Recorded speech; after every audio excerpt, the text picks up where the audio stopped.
बंदी छोड़ सतगुरु रामपाल जी परमेश्वर जी की जय हो।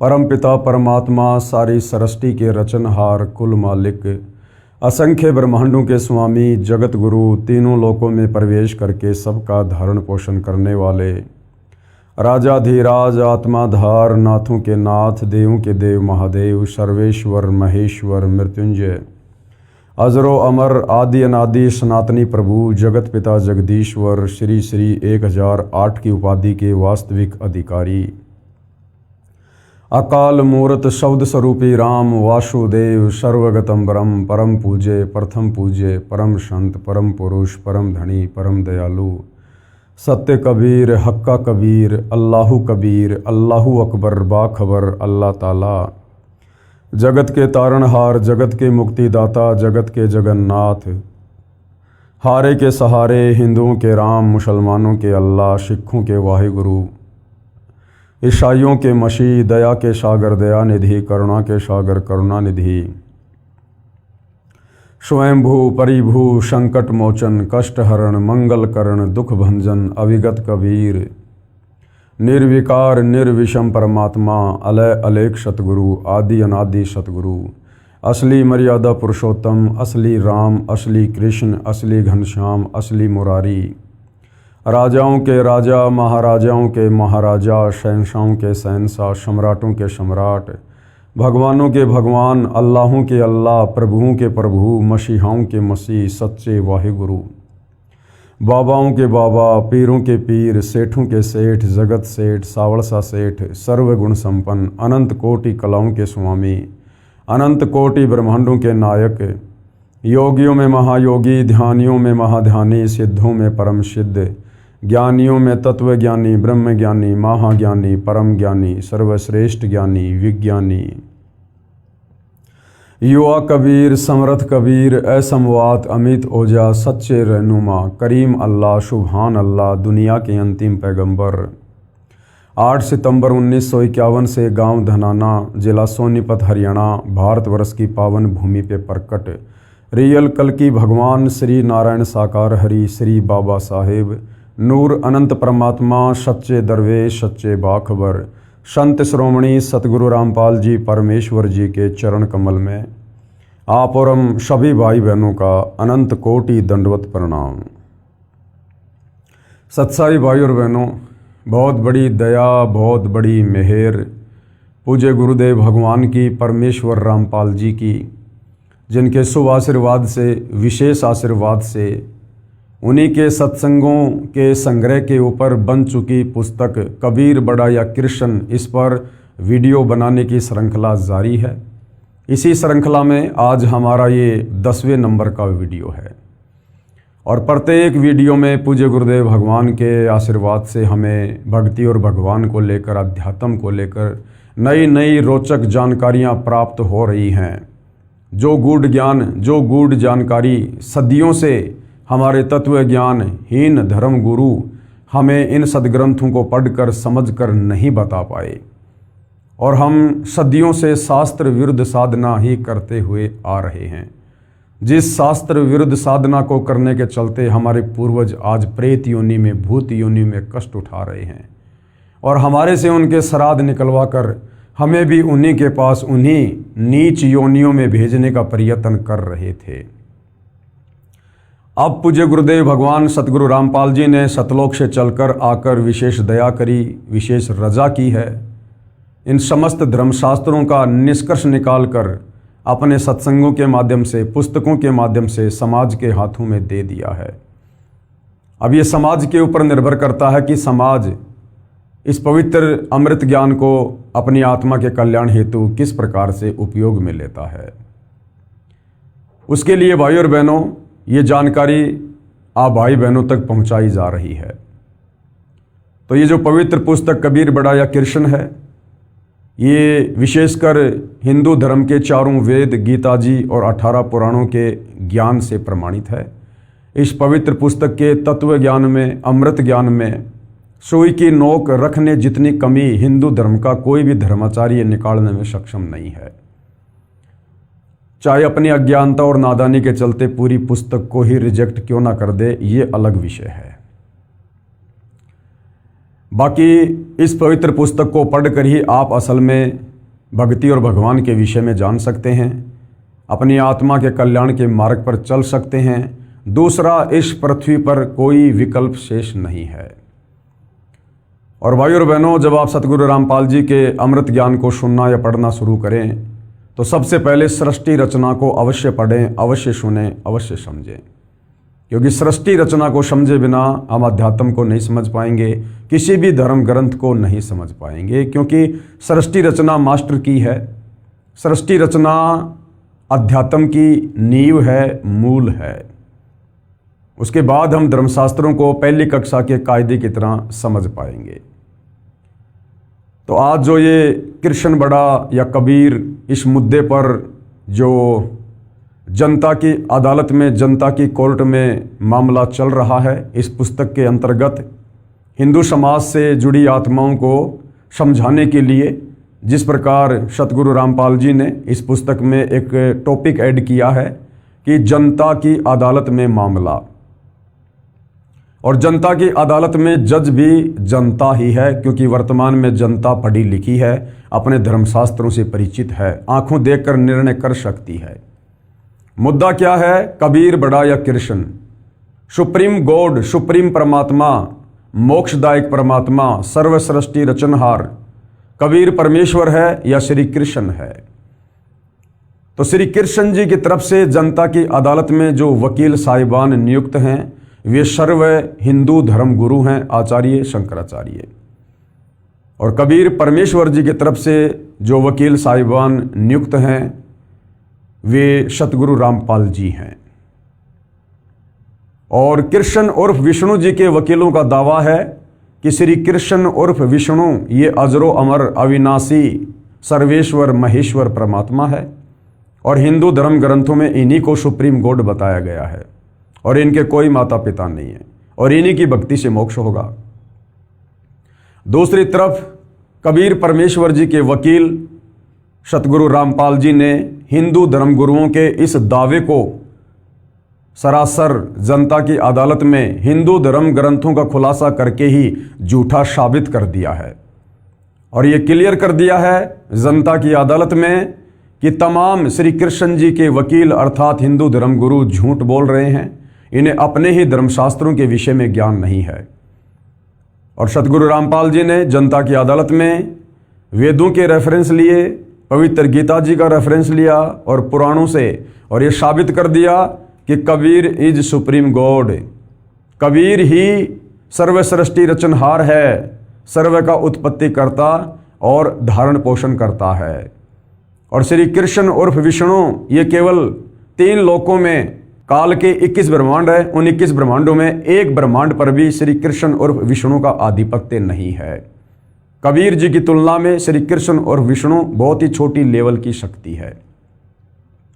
जहां तक इनका आधिपत्य है, जहां तक इनका स्वामित्व है, वहां तक ये अपना कार्य बिल्कुल ईमानदारी से करते हैं, परंतु ये किसी को मोक्ष देने में सक्षम नहीं है, ये स्वयं मोक्ष से वंचित हैं। और सतगुरु रामपाल जी ने बहुत सारे हिंदू धर्मगुरुओं के द्वारा जो गीता जी का अनुवाद किया गया है, और अनुवाद करते समय जिन अर्थों का अनर्थ किया गया है, जिसके चलते उन श्लोकों का भावार्थ ही बदल दिया गया, उनको भी सतगुरु रामपाल जी ने क्लियर किया है, सबको बताया है, दिखाया है। और धीरे धीरे जनता इस कटु सत्य को स्वीकार कर रही है कि वास्तव में सच्चाई भक्ति और भगवान को लेकर हमारे धर्म ग्रंथों में है, परंतु हमारे जो हिंदू धर्मगुरु हैं वो तत्व ज्ञान के अभाव में इस सच्चाई को समझकर समाज को नहीं बता पाए, जिस कारण से समाज शास्त्र विरुद्ध साधना को करने के चलते परमात्मा की भक्ति से मिलने वाले लाभ से वंचित है। अब भाइयों और बहनों, उसी जनता की अदालत में, जनता के सामने, जहां जनता ही जज है, कबीर जी के वकील सतगुरु रामपाल जी, ये बार बार बोलना पड़ता है, अन्यथा कबीर जी स्वयं ही अपने वकील हैं, लेकिन समाज को समझाने की दृष्टि से यहाँ पर सतगुरु रामपाल जी को कबीर जी का वकील बताया जा रहा है।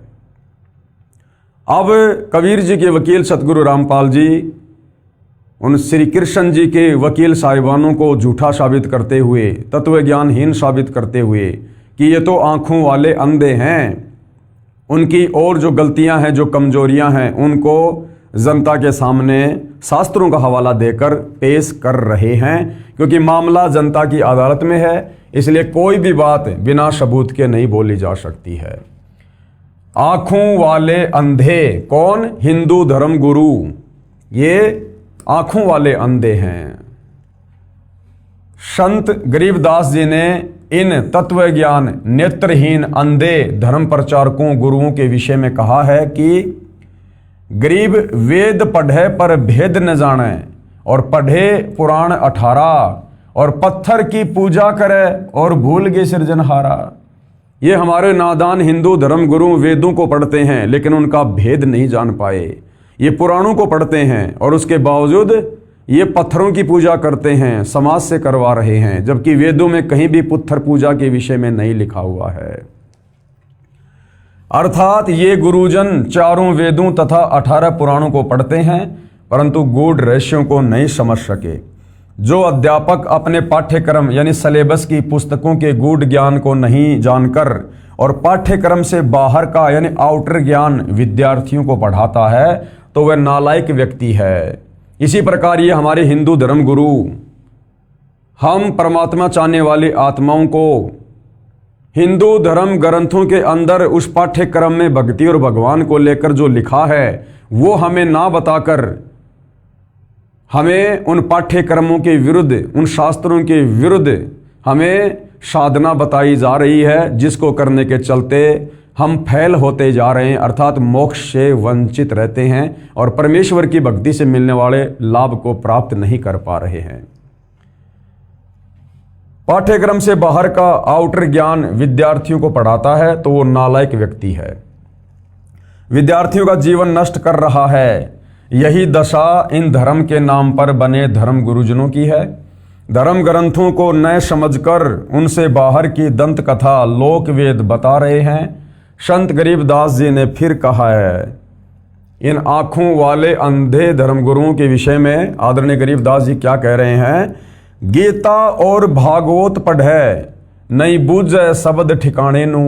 गीता पढ़ते हैं, भागवत पढ़ते हैं, लेकिन जो वास्तविक ज्ञान उसमें लिखा हुआ है भक्ति को लेकर उसको नहीं बता रहे, उसको नहीं समझ पा रहे।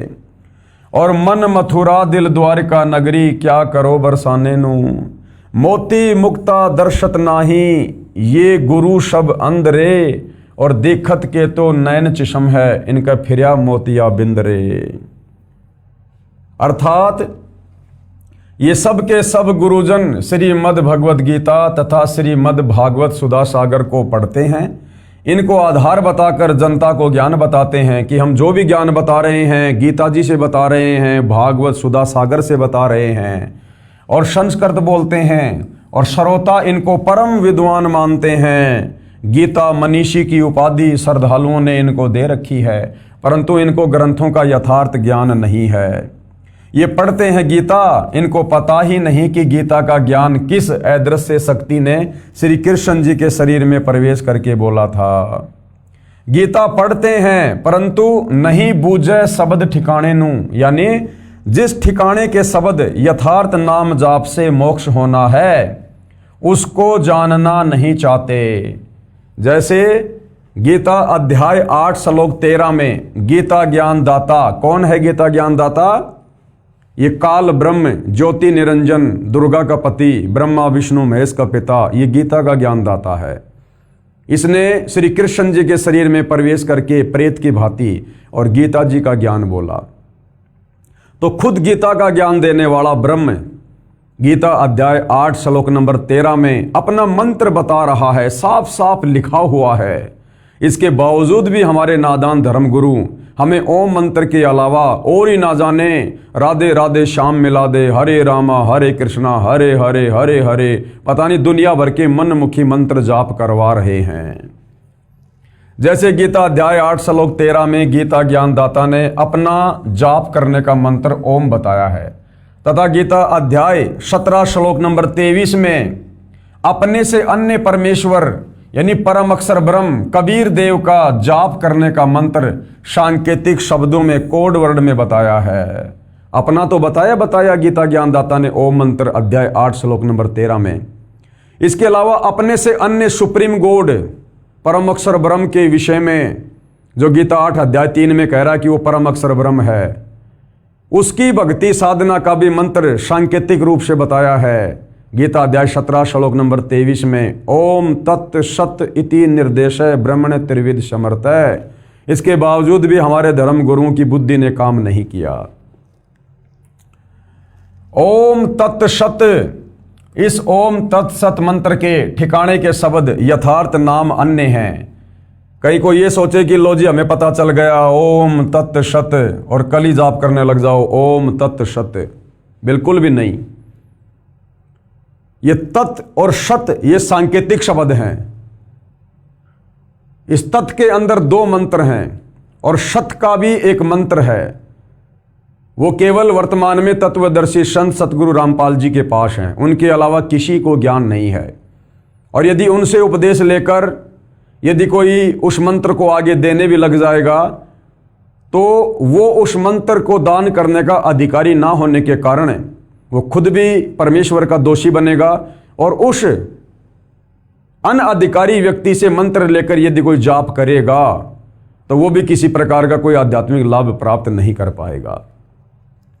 ओम तत्सत, इस ओम तत्सत मंत्र के ठिकाने के शब्द यथार्थ नाम अन्य हैं। उनको ये गुरुजन जानते नहीं और न जानना चाहते हैं। मोक्ष इन्हीं 3 मंत्रों से होना है। इन 3 नामों के यथार्थ नामों का जाप न करके चाहे चारों वेदों व गीता आदि ग्रंथों को पढ़ते पढ़ाते रहो, जीवन व्यर्थ हो जाएगा। इसलिए कहा है कि इन गुरुओं को अज्ञान रूपी मोतियाबिंद हुआ है। मोतियाबिंद वाले की आंखें स्वस्थ दिखाई देती हैं परंतु दिखाई कुछ नहीं देता। जिस व्यक्ति को मोतियाबिंद का रोग होता है उसकी आंखें तो बिल्कुल स्वस्थ होती हैं लेकिन वास्तव में दिखाई उसको कुछ भी नहीं देता है। इसी प्रकार ये हमारे नादान धर्मगुरु ये दिखाई तो देते हैं संस्कृत के विद्वान, प्रकांड ज्ञाता, शास्त्रों के मर्मज्ञ, परंतु वास्तव में इनको मोतियाबिंद है। इनको तो ठिकाने का मंत्र का भी नहीं पता, इनको तो गीता ज्ञानदाता का भी नहीं पता। इसी प्रकार ये धर्मगुरु संस्कृत बोलते हैं तो श्रोताओं को लगता है कि ये बड़े विद्वान हैं, परंतु इनको सदग्रंथों की कुछ भी समझ नहीं है। ये अज्ञानी हैं, यथार्थ ज्ञान नेत्रहीन अंधे हैं। अब भाइयों और बहनों विचार करो, सतगुरु रामपाल जी पिछले 25-30 वर्षों से डंके की चोट पर नेशनल टीवी चैनल पर लोगों को डिबेट के लिए आमंत्रित कर रहे हैं और ठोक ठोक के ये सत ज्ञान दे रहे हैं। इन तमाम धर्मों के धर्मगुरुओं को, आचार्य शंकराचार्यों को, मुल्ला मौलवियों को, पादरियों को, पाठियों को डंके की चोट पर कह रहे हैं कि ये मूर्ख हैं, इन्हें अध्यात्म का ज्ञान नहीं है, ये भगत समाज का कुमार्गदर्शन कर रहे हैं, लोगों के जीवन के साथ में खिलवाड़ कर रहे हैं। उसके बावजूद भी सतगुरु रामपाल जी के समक्ष आकर ज्ञान चर्चा करने की किसी की हिम्मत नहीं हो रही है, क्योंकि सबको पता है कि जो ज्ञान सतगुरु रामपाल जी दे रहे हैं वो सर्व शास्त्रों से प्रमाणित है और हम इन्हीं शास्त्रों का हवाला देकर समाज को भक्ति के नाम पर मूर्ख बना चुके हैं।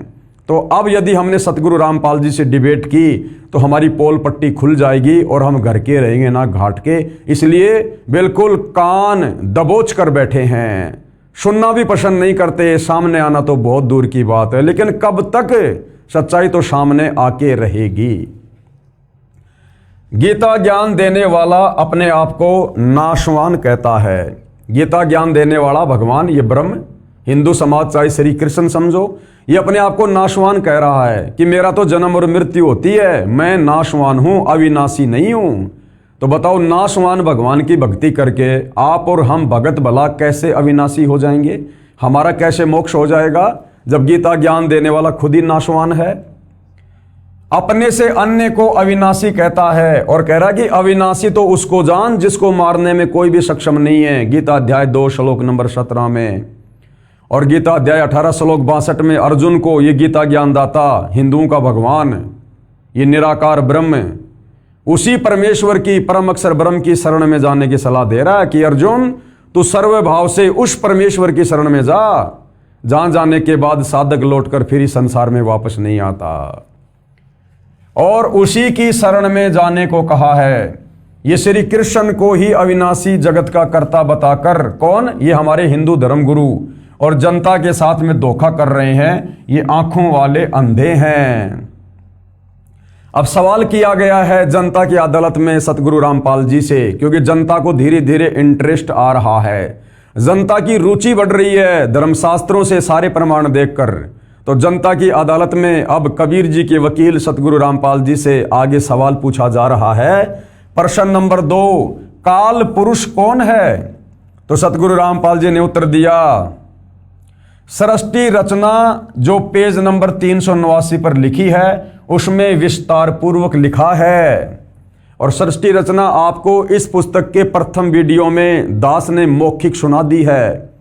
यदि आपने सारे वीडियो देखे हैं तो आप जी को भली बात पता होगा कि काल पुरुष कौन है। सतलोक में परमात्मा जी ने एक अंडे से जिस आत्मा की उत्पत्ति की थी उसको आगे चलकर काल पुरुष की संज्ञा दी गई है, जो दुर्गा का पति है और ब्रह्मा विष्णु महेश का पिता है। आगे सवाल नंबर 3 किया गया है, काल भगवान अर्थात ब्रह्म अविनाशी है या जन्मता मरता है? ये जो काल पुरुष है जिसको आप दुर्गा का पति और ब्रह्मा विष्णु महेश का पिता कह रहे हैं, तो ये जो काल भगवान है, जो ये काल पुरुष है, ये अविनाशी है या ये जन्मता और मरता है? तो उत्तर जनता की अदालत में सतगुरु रामपाल जी दे रहे हैं, ये जन्मता और मरता है, ये अविनाशी नहीं है। आगे चौथा सवाल किया गया है, गीता में कहां प्रमाण है इस बात का? जनता कह रही है कि जी हमें इसका प्रमाण बताओ कि ये जो काल पुरुष है ये जन्मता और मरता है, ताकि हमें विश्वास हो इस बात का कि वास्तव में हम जिस गीता ज्ञानदाता को भगवान मानकर पूज रहे हैं वो तो खुद ही जन्म और मरण में है।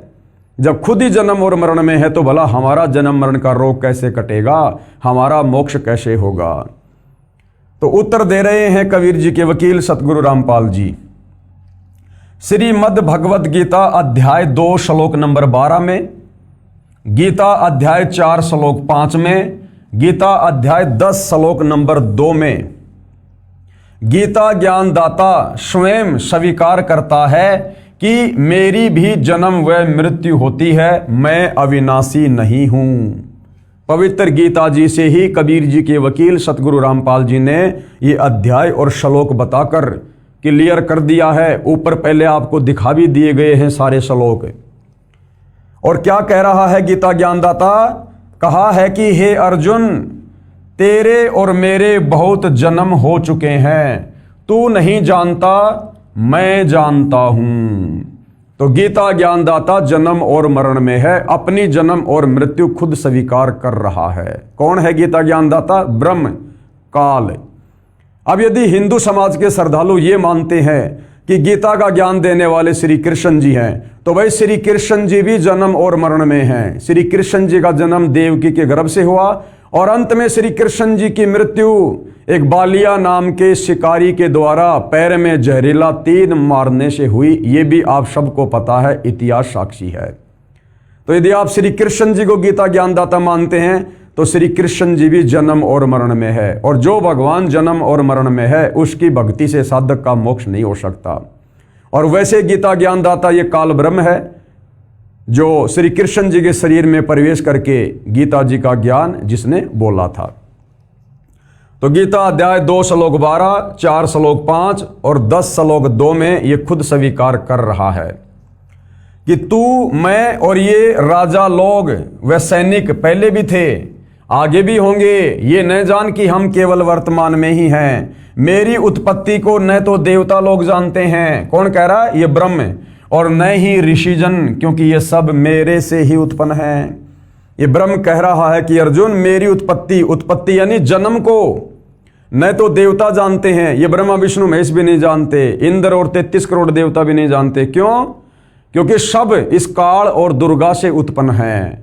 तो बाप की उत्पत्ति को, बाप के जन्म को बेटा बेटी नहीं बता सकते, वो तो दादा बताता है, दादा। तो उस कबीर दादा ने, परम अक्षर ब्रह्म ने आज धरती पर 8 सितंबर 1951 को सतगुरु रामपाल जी के नाम से प्रकट होकर सन 1994 से अपने यथार्थ 13वें कबीर पंथ की शुरुआत करके और फिर सन 2001 से सर्वधर्म शास्त्रों को दिखा दिखाकर प्रमाणित कर दिया है कि गीता ज्ञानदाता जन्म और मरण में है, क्योंकि ये सब मेरे से ही उत्पन्न हुए हैं।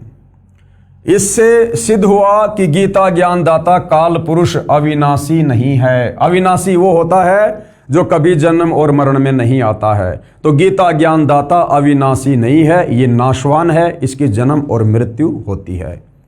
इसलिए इसको क्षर पुरुष का मतलब होता है जो नाशवान है, नाशवान भगवान कहा जाता है। इन श्लोकों की फोटोकॉपी पेज नंबर 46 से 47 पर लगी है, जो हम पहले के वीडियो में देख चुके हैं। आगे जनता की अदालत में सतगुरु रामपाल जी से सवाल किया गया। सवाल नंबर 5, क्या ब्रह्मा विष्णु तथा शिव अविनाशी हैं? कि भाई आपने बताया और साबित भी कर दिया कि गीता का ज्ञान देने वाला ब्रह्म तो अविनाशी नहीं है, ये तो जन्मता और मरता है। तो क्या ये हिंदू समाज जो ब्रह्मा विष्णु महेश को भगवान मान के पूज रहा है, क्या ये ब्रह्मा विष्णु महेश अविनाशी हैं या इनका भी जन्म और मरण होता है? तो कबीर जी के वकील सतगुरु रामपाल जी ने क्या कहा? नहीं, ये नाशवान है, ये भी नाशवान है। जब इनके पिता काल ब्रह्म की ही जन्म मृत्यु होती है तो उससे उत्पन्न ब्रह्मा विष्णु महेश भला कैसे अविनाशी हो जाएंगे? तो ब्रह्मा विष्णु महेश भी नाशवान है, इनकी भी जन्म मृत्यु होती है। ब्रह्मा विष्णु तथा शिव जी के माता पिता भी हैं। और देवी पुराण में, श्री देवी पुराण में तीसरे स्कंद में पेज नंबर 123 पर सतगुरु रामपाल जी ने पहले जनता की अदालत में प्रमाण दिखा के क्लियर कर दिया, जिसमें ब्रह्मा विष्णु महेश तीनों स्वीकार करते हैं कि हमारा तो आविर्भाव अर्थात जन्म और तिरोभाव अर्थात मृत्यु होती है, हम अविनाशी नहीं हैं। और देवी दुर्गा को ये अपनी मां कह रहे हैं, और देवी दुर्गा का पति है काल ब्रह्म। आगे जनता की अदालत में सतगुरु रामपाल जी से फिर सवाल किया गया। प्रश्न नंबर 6, कोई प्रमाण बताओ, माता पिता का नाम भी बताओ। अगर ब्रह्मा विष्णु महेश अविनाशी नहीं है, जन्म और मृत्यु में है, तो कोर्ट में साबित करो, हिंदू धर्मशास्त्रों से कोई प्रमाण दो। तो कबीर जी के वकील सतगुरु रामपाल जी क्या बता रहे हैं? उत्तर, श्री देवी महापुराण यानी श्री दुर्गा पुराण और गीता प्रेस गोरखपुर से प्रकाशित है, जो हिंदुओं की सबसे सर्वश्रेष्ठ और विश्वसनीय जो है ये प्रेस है, जहां से धार्मिक पुस्तकें छपती हैं। श्री देवी पुराण गीता प्रेस गोरखपुर से प्रकाशित के तीसरे स्कंद के अध्याय 4 और 5 में श्री विष्णु जी ने अपनी माता दुर्गा जी की स्तुति करते हुए कहा है कि हे मात, आप शुद्ध स्वरूपा हो, सारा संसार आपसे ही उद्भाषित हो रहा है, हम आपकी कृपा से ही विद्यमान हैं। मैं यानी विष्णु, ब्रह्मा और शंकर तो जन्मते मरते हैं। जो वहां लिखा है वही आपको यहां पर दिखाया जा रहा है, बताया जा रहा है। हमारा तो आविर्भाव यानी जन्म तथा तिरोभाव यानी मृत्यु हुआ करता है। ब्रह्मा विष्णु महेश तीनों स्वीकार कर रहे हैं। विष्णु जी कह रहे हैं कि माता जी, हमारा तो जन्म और मृत्यु हुआ करती है, हम अविनाशी नहीं हैं, खुद ही स्वीकार कर रहे हैं। और तुम ही जगत जननी और सनातनी देवी हो, यानी जितना ज्ञान ब्रह्मा विष्णु महेश को है उस आधार से वो कह रहे हैं कि हे दुर्गा माता, तुम ही जगत जननी और सनातनी देवी हो और प्रकृति देवी हो, यानी प्रकृति दुर्गा को कहते हैं। गीता अध्याय 14 श्लोक नंबर 3 से 5 में हमें यह शब्द देखने को मिलेगा, क्योंकि यहाँ पर देवी पुराण में खुद श्री विष्णु जी अपनी माता देवी दुर्गा को जो है प्रकृति कह रहे हैं। शंकर भगवान बोले, उसके बाद में शंकर जी क्या बोले, अब शंकर जी के मुख से भी सुन लो। अभी आपने विष्णु जी के मुख से सुना, हे मात, विष्णु के बाद उत्पन्न होने वाला ब्रह्मा जब आपका पुत्र है, तो क्या मैं तमोगुणी लीला करने वाला शंकर तुम्हारी संतान नहीं हुआ? अर्थात मुझे यानी शंकर को भी उत्पन्न करने वाली तुम ही हो। इस देवी महापुराण के उल्लेख से सिद्ध हुआ कि श्री ब्रह्मा जी, श्री विष्णु जी तथा श्री शंकर जी को जन्म देने वाली माता कौन है? श्री दुर्गा देवी, अष्टंगी देवी, जिसको प्रकृति देवी भी कहते हैं। और ये तीनों नाशवान हैं, क्योंकि तीनों कह रहे हैं कि हमारा तो आविर्भाव अर्थात जन्म और तिरोभाव अर्थात मृत्यु होती है। तो ऊपर तो आपको सतगुरु रामपाल जी ने अपने कर कमल से लिखा हुआ दिखाया, अब यहाँ पर आपको हिंदू धर्म ग्रंथ में लिखा हुआ दिखाया जाएगा ताकि आपको यकीन हो। पेश है श्रीमद् देवी भागवत यानी देवी पुराण के तीसरे स्कंद के अध्याय 4 से 5 से संबंधित प्रकरण की फोटोकॉपी। संक्षिप्त देवी भागवत थोड़ा सा जूम करके दिखा देता हूं ताकि आप लोगों को अच्छे से समझ में आ जाए, क्योंकि भाइयों और बहनों, जब तक हम अपनी आंखों से अपने सदग्रंथों को नहीं देखेंगे, अपने धर्म ग्रंथों को नहीं देखेंगे, जिन धर्म ग्रंथों का हवाला देकर, जिनका पाठ करके, कथाएं करके हमारे वो संस्कृत के विद्वान धर्म गुरु हमारे पूर्वजों को मूर्ख बना के चले गए, हमें भी मूर्खता की लाइन में खड़ा किए हुए थे, शास्त्र विरुद्ध साधना करवा रहे थे, ब्रह्मा विष्णु महेश को सुप्रीम गॉड बताकर, अजरो अमर अविनाशी बताकर इनके कोई माता पिता नहीं है, आप और हमारे जीवन को नरक बनाने की तैयारी कर रहे थे। इसलिए आप और हमने इस भ्रमणा से बाहर निकलने के लिए निष्पक्ष होकर अपने सदग्रंथों का अध्ययन करना होगा। तो संक्षिप्त देवी भागवत है और यहां पर देखिएगा, सूर्य जगत को प्रकाशित करता है। ये विष्णु जी अपनी माता दुर्गा की स्तुति कर रहे हैं, तुम शुद्ध स्वरूपा हो, ये संसार सारा तुम्ही से उद्भाषित हो रहा है। मैं यानी विष्णु जी, ब्रह्मा और शंकर, हम सभी तुम्हारी कृपा से ही विद्यमान हैं। हमारा आविर्भाव और तिरोभाव हुआ करता है। आविर्भाव ये संस्कृत का शब्द है यानी जन्म, और तिरोभाव यानी मृत्यु हुआ करता है। केवल तुम ही नित्य हो, जगत जननी हो, प्रकृति और सनातनी देवी हो। भगवान शंकर बोले। उसके बाद जब विष्णु जी अपनी माता की स्तुति करके रुक गए, उसके बाद भगवान शंकर क्या बोले देवी दुर्गा को? भगवान शंकर बोले, हे देवी, यदि महाभाग विष्णु तुम्ही से प्रकट हुए हैं यानी तुम्हारे से ही उत्पन्न हुए हैं, तो उनके बाद उत्पन्न होने वाले यानी जन्म लेने वाले ब्रह्मा जी भी तुम्हारे ही बालक हुए। फिर मैं तमोगुणी लीला करने वाला शंकर क्या तुम्हारी संतान नहीं हुआ? अर्थात मुझे भी उत्पन्न करने वाले तुम ही हो। शिवे, संपूर्ण संसार की सृष्टि करने में तुम बड़ी चतुर हो। तो भाइयों और बहनों, बिल्कुल क्लियर कर दिया गया है, बिल्कुल क्लियर। हमारे हिंदू धर्म ग्रंथ श्री देवी महापुराण, इसमें बिल्कुल क्लियर लिखा हुआ है, खुद श्री विष्णु जी, शंकर जी अपनी जन्म और मृत्यु स्वीकार कर रहे हैं और देवी दुर्गा को अपनी माता कहकर संबोधित कर रहे हैं और कह रहे हमारा तो आविर्भाव यानी जन्म और तिरोभाव यानी मृत्यु हुआ करती है। अरे बताओ फिर, हाथ कंगन को आरसी क्या, पढ़े लिखे को फारसी क्या? अरे भक्ति का आधार क्या है? हमारे धर्म ग्रंथ, और इन्हीं धर्म ग्रंथों में हमारे उन भगवानों के विषय में लिखा हुआ है, तो हमें इन्हें स्वीकार करना पड़ेगा। यदि हम भगवान चाहते हैं, मोक्ष चाहते हैं, यदि काल के इस कोल्लों में ही यहाँ पर गधे कुत्ते सुअर बनना चाहते हैं तो भले मत मानो, फिर बात अलग है। लेकिन परमात्मा चाहने वाली आत्माओं ने तो इस सच्चाई को सुनकर, देखकर स्वीकार कर लेना चाहिए। तो भाइयों और बहनों, जनता की अदालत में सतगुरु रामपाल जी ने सबके सामने बिल्कुल क्लियर कर दिया है कि ब्रह्मा विष्णु महेश ये अविनाशी नहीं है, ये नाशवान है। देवी दुर्गा इनकी माँ है और ये तीनों जन्मते और मरते हैं। इसके बाद देखिएगा, पुस्तक है ये कबीर बड़ा या कृष्ण।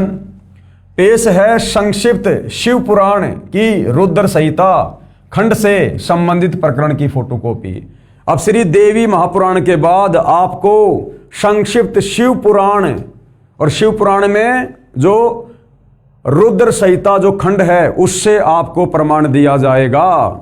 देखिएगा, संक्षिप्त शिव पुराण। अपने पुत्र नारद की ये बात सुनकर लोक पितामहा ब्रह्मा वहां इस प्रकार बोले, और क्या बोले? ये रुद्र संहिता है। महाप्रलय काल में केवल सद ब्रह्म की सत्ता का प्रतिपादन उस निर्गुण निराकार ब्रह्म से ईश्वर मूर्ति सदाशिव का जो है प्राकाटे, सदाशिव द्वारा स्वरूपभूता शक्ति अंबिका का प्रकटीकरण, उन दोनों के द्वारा उत्तम क्षेत्र काशी का आनंदवन का प्रादुर्भाव, शिव के वाम भाग से परम पुरुष विष्णु का आविर्भाव तथा उनके सकार से प्राकृत तत्वों की क्रमशः उत्पत्ति का वर्णन। देखिएगा, ब्रह्मा जी ने कहा कि हे ब्रह्मन, देव शिरोमणे, तुम सदा समस्त जगत के उपकार में ही लगे रहते हो। नारद जी को श्री ब्रह्मा जी कह रहे हैं। नारद कौन है? ये ब्रह्मा जी के ये पुत्र हैं। और नारद जी ने एक बार अपने पिता श्री ब्रह्मा जी से सृष्टि रचना के विषय में जानना चाहा कि परमात्मा कौन है, सृष्टि की उत्पत्ति कैसे हुई, आपने रचा या किसी और ने रचा। तो अपने पुत्र नारद की शंका का समाधान करते हुए श्री ब्रह्मा जी को जितना ज्ञान है सृष्टि रचना के विषय में, उस हिसाब से श्री ब्रह्मा जी कह रहे हैं। ये देखिएगा, थोड़ा सा जूम करके दिखाता हूं। ब्रह्मा जी ने कहा, हे ब्राह्मण देव शिरोमणे, तुम सदा समस्त जगत के उपकार में ही लगे रहते हो। तुमने लोगों के हित की कामना से ये बहुत उत्तम बात पूछी है, जिसके सुनने से संपूर्ण लोगों के समस्त पापों का क्षय हो जाता है। उस अनामय शिव तत्व का मैं तुमसे वर्णन करता हूं। अब ब्रह्मा जी की जानकारी केवल इस काल तक है। ये काल को ही जो है अनामय परमात्मा कह रहा है। शिव तत्व का स्वरूप बड़ा ही उत्कृष्ट और अद्भुत है। जिस समय समस्त चराचर जगत नष्ट हो गया था, सर्वत्र केवल अंधकार ही अंधकार था। न सूर्य दिखाई देते थे, न चंद्रमा, और अनन्य ग्रहों और नक्षत्रों का भी पता नहीं था। न दिन होता था न रात। अग्नि, पृथ्वी, वायु और जल की भी सत्ता नहीं थी। और प्रधान तत्व प्रकृति से रहित शून्य आकाश मात्र शेष था। दूसरे किसी तेज की उपलब्धि नहीं होती थी। अदृष्ट आदि का भी अस्तित्व नहीं था। शब्द और स्पर्श भी साथ छोड़ चुके थे। गंध और रूप की भी अभिव्यक्ति नहीं होती थी। रस का भी अभाव हो गया था। दिशाओं का भी भान नहीं होता था। इस प्रकार सब और निरंतर सूची भेद घोर अंधकार फैला हुआ था। उस समय तत्सद ब्रह्म इस श्रुति में जो सत्य सुना जाता है एकमात्र वही शेष था, यानी वो एकमात्र परमात्मा ही शेष था। ब्रह्मा जी सृष्टि रचना सुना रहे हैं आदि अधूरी। कुछ तो कबीर परमात्मा से सुनी और कुछ चारों वेदों को पढ़ा, तो गोल मोल करके नारद जी को सृष्टि रचना का ज्ञान दे रहे हैं। जब यह वह ऐसा जो इत्यादि रूप से निर्दिष्ट होने वाला भावात्मक जगत नहीं था, उस समय एकमात्र वह सत्य ही शेष था, जिसे योगी जन अपने हृदय काश के भीतर निरंतर देखते हैं। वह सतत्व मन का विषय नहीं है, वाणी की भी वहां तक कभी। यानी ब्रह्मा जी अपने हिसाब से जैसा इनको टूटा फूटा ज्ञान था सृष्टि रचना के विषय में, और अपने पुत्र नारद जी का शंका समाधान कर रहे हैं। लेकिन भाई और बहनों, इसको पढ़कर आपने देख लिया होगा कौन सी शंका का समाधान हो गया। अटपट कर दी, सिकलीव सुना दी। श्री ब्रह्मा जी, श्री विष्णु जी तथा श्री शिव जी का पिता कौन है? अब देखिएगा आगे और पढ़िएगा और क्या बता रहे हैं। ये संक्षिप्त शिव पुराण वही ये प्रकरण है। पहुंच नहीं होती थी। वह नाम तथा रूप रंग से भी शून्य है। वह न स्थूल है, न कृश है, न हश्व है, न दीर्घ तथा न लघु है, न गुरु। उसमें न कभी वृद्धि होती है न हास होता है। श्रुति भी उसके विषय में चकित भाव से है। इतना ही कहती है, अर्थात उसकी सत्ता मात्र का ही निरूपण कर पाती है। ये विशेषकर उस काल का वर्णन कर रहा है। उसका कोई विशेष विवरण देने में असमर्थ हो जाती है। वह सत्य ज्ञान स्वरूप अनंत परमानंदमय परम ज्योति स्वरूप अप्रमेय आधार रहित निर्विकार निराकार निर्गुण योगी गम्य सर्वव्यापी सबका एकमात्र कारण निर्विकल्प निरारंभ माया शून्य उपद्रव रहित अद्वितीय अनादि अनंत संकोच विकास से शून्य तथा चिंतनमय है। जिस पर ब्रह्म के विषय में ज्ञान और अज्ञान से पूर्ण उक्तियों द्वारा इस प्रकार ऊपर बताए अनुसार विकल्प किए जाते हैं। उसने कुछ काल के बाद सृष्टि का समय आने पर द्वितीय की इच्छा प्रकट की। उसके भीतर से एक से अनेक होने का संकल्प उदित हुआ। तब उस निराकार परमात्मा ने अपनी लीला शक्ति से अपने लिए मूर्ति यानी आकार की कल्पना की। फिर वो निराकार कहाँ हुआ? जब उसने अपने लिए मूर्ति की कल्पना की, आकार में आ गया, तो निराकार कहाँ हुआ? फिर वह मूर्ति संपूर्ण ऐश्वर्य गुणों से संपन्न, सर्व ज्ञानमयी, शुभ स्वरूपा, सर्वव्यापनी, सर्वशूपा, सर्वदर्शनी, सर्वकारणी, सबकी एकमात्र वंदनिया, सर्वादा सब कुछ देने वाली और संपूर्ण संस्कृतियों का केंद्र थी। उस शुद्ध रूपिणी ईश्वर मूर्ति की कल्पना करके वह अद्वितीय, अनादि, अनंत, सर्व प्रकाशक, चिन्मय, सर्वव्यापी और अविनाशी परब्रह्म अंतर्हित हो गया। जो मूर्ति रहित परब्रह्म है, उसी की मूर्ति चिन्मय आकार भगवान सदाशिव है। काल की महिमा का वर्णन कर रहा है, लेकिन शिकलीव सुना रहा है। सीधी सीधी बात पूछी थी नारद जी ने कि सृष्टि की उत्पत्ति कैसे हुई और ये किसने की। और देखो घुमा फिरा के वो खिचड़ी ज्ञान जो कुछ वेदों वाला और कुछ जो उसने कबीर परमात्मा जी से सुना था, उस ज्ञान को गोलमोल करके ब्रह्मा जी अपने पुत्र नारद को बता रहे हैं। भगवान सदाशिव है। अर्वाचीन और प्राचीन विद्वान उन्हीं को ईश्वर कहते हैं। उस समय एकाकी रहकर स्वेच्छानुसार विहार करने वाले उन सदाशिव ने यानी काल ब्रह्म ने अपने विग्रह से स्वयं ही एक सौरभूता शक्ति की सृष्टि की। विग्रह यानी अपने शरीर से। अब भाइयों और बहनों, ये सृष्टि रचना ब्रह्मा जी को कबीर परमात्मा जी ने बताई थी। पूरी सृष्टि रचना जो आज आप और हमें बता रहे हैं कि इस काल ने दुर्गा के साथ में जबरदस्ती करने का प्रयास किया, तो दुर्गा ने सूक्ष्म रूप बनाया और काल के मुख के माध्यम से उसके पेट में जाकर बैठ गई। और कबीर परमेश्वर से अरदास की कि हे परमात्मा मेरी रक्षा करो। परमात्मा वहां पर अपने पुत्र जोगजीत के रूप में आए, काल का पेट फाड़ा और दुर्गा को बाहर निकाला। तो वो बात यहां पर श्री ब्रह्मा जी बता रहे हैं कि कुछ समय के बाद में उस सदाशिव ने अपने विग्रह यानी अपने शरीर से स्वयं ही एक सौरभूता शक्ति की सृष्टि की, जो उनके अपने श्री अंग से कभी भी अलग होने वाली नहीं थी, क्योंकि दुर्गा उस काल की जो है वो पत्नी है। उस पराशक्ति को प्रधान, प्रकृति, गुणवती, माया, बुद्धि तत्व की जननी तथा विकार रहित बताया गया है। वह शक्ति अंबिका कही गई है। अब अंबिका कौन है? हिंदू धर्म के भाई जानते हैं। अंबिका, दुर्गा, उसी को प्रकृति यानी गीता अध्याय 14 श्लोक नंबर 3 से 5 में दुर्गा को ही प्रकृति कहा गया है। सर्वेश्वरी और त्रिदेव जननी, ब्रह्मा विष्णु महेश की माता, उन तीनों देवताओं की माता, उसको त्रिदेव जननी भी कहा गया है। दुर्गा ही त्रिदेव जननी है, ब्रह्मा विष्णु महेश की माँ है। नित्य और मूल कारणा भी कहते हैं। सदाशिव द्वारा यानी काल के द्वारा प्रकट की गई उस शक्ति के 8 भुजाएं हैं। वह 8 भुजा किसके हैं? दुर्गा के। ब्रह्मा विष्णु महेश तो 16 कला के भगवान हैं, इनके तो 4-4 भुजा हैं। और ये जो दुर्गा है ये 64 कला युक्त है और ये 8 भुजा बना शक्ति है। तो ब्रह्मा जी क्या कह रहे हैं? सदाशिव यानी काल द्वारा प्रकट की गई उस शक्ति के 8 भुजाएं हैं। उस शुभ लक्षणा देवी के मुख की शोभा विचित्र है। वह अकेली ही अपने मुखमंडल में सदा एक सहस्त्र चंद्रमाओं की कांति धारण किए रहती है।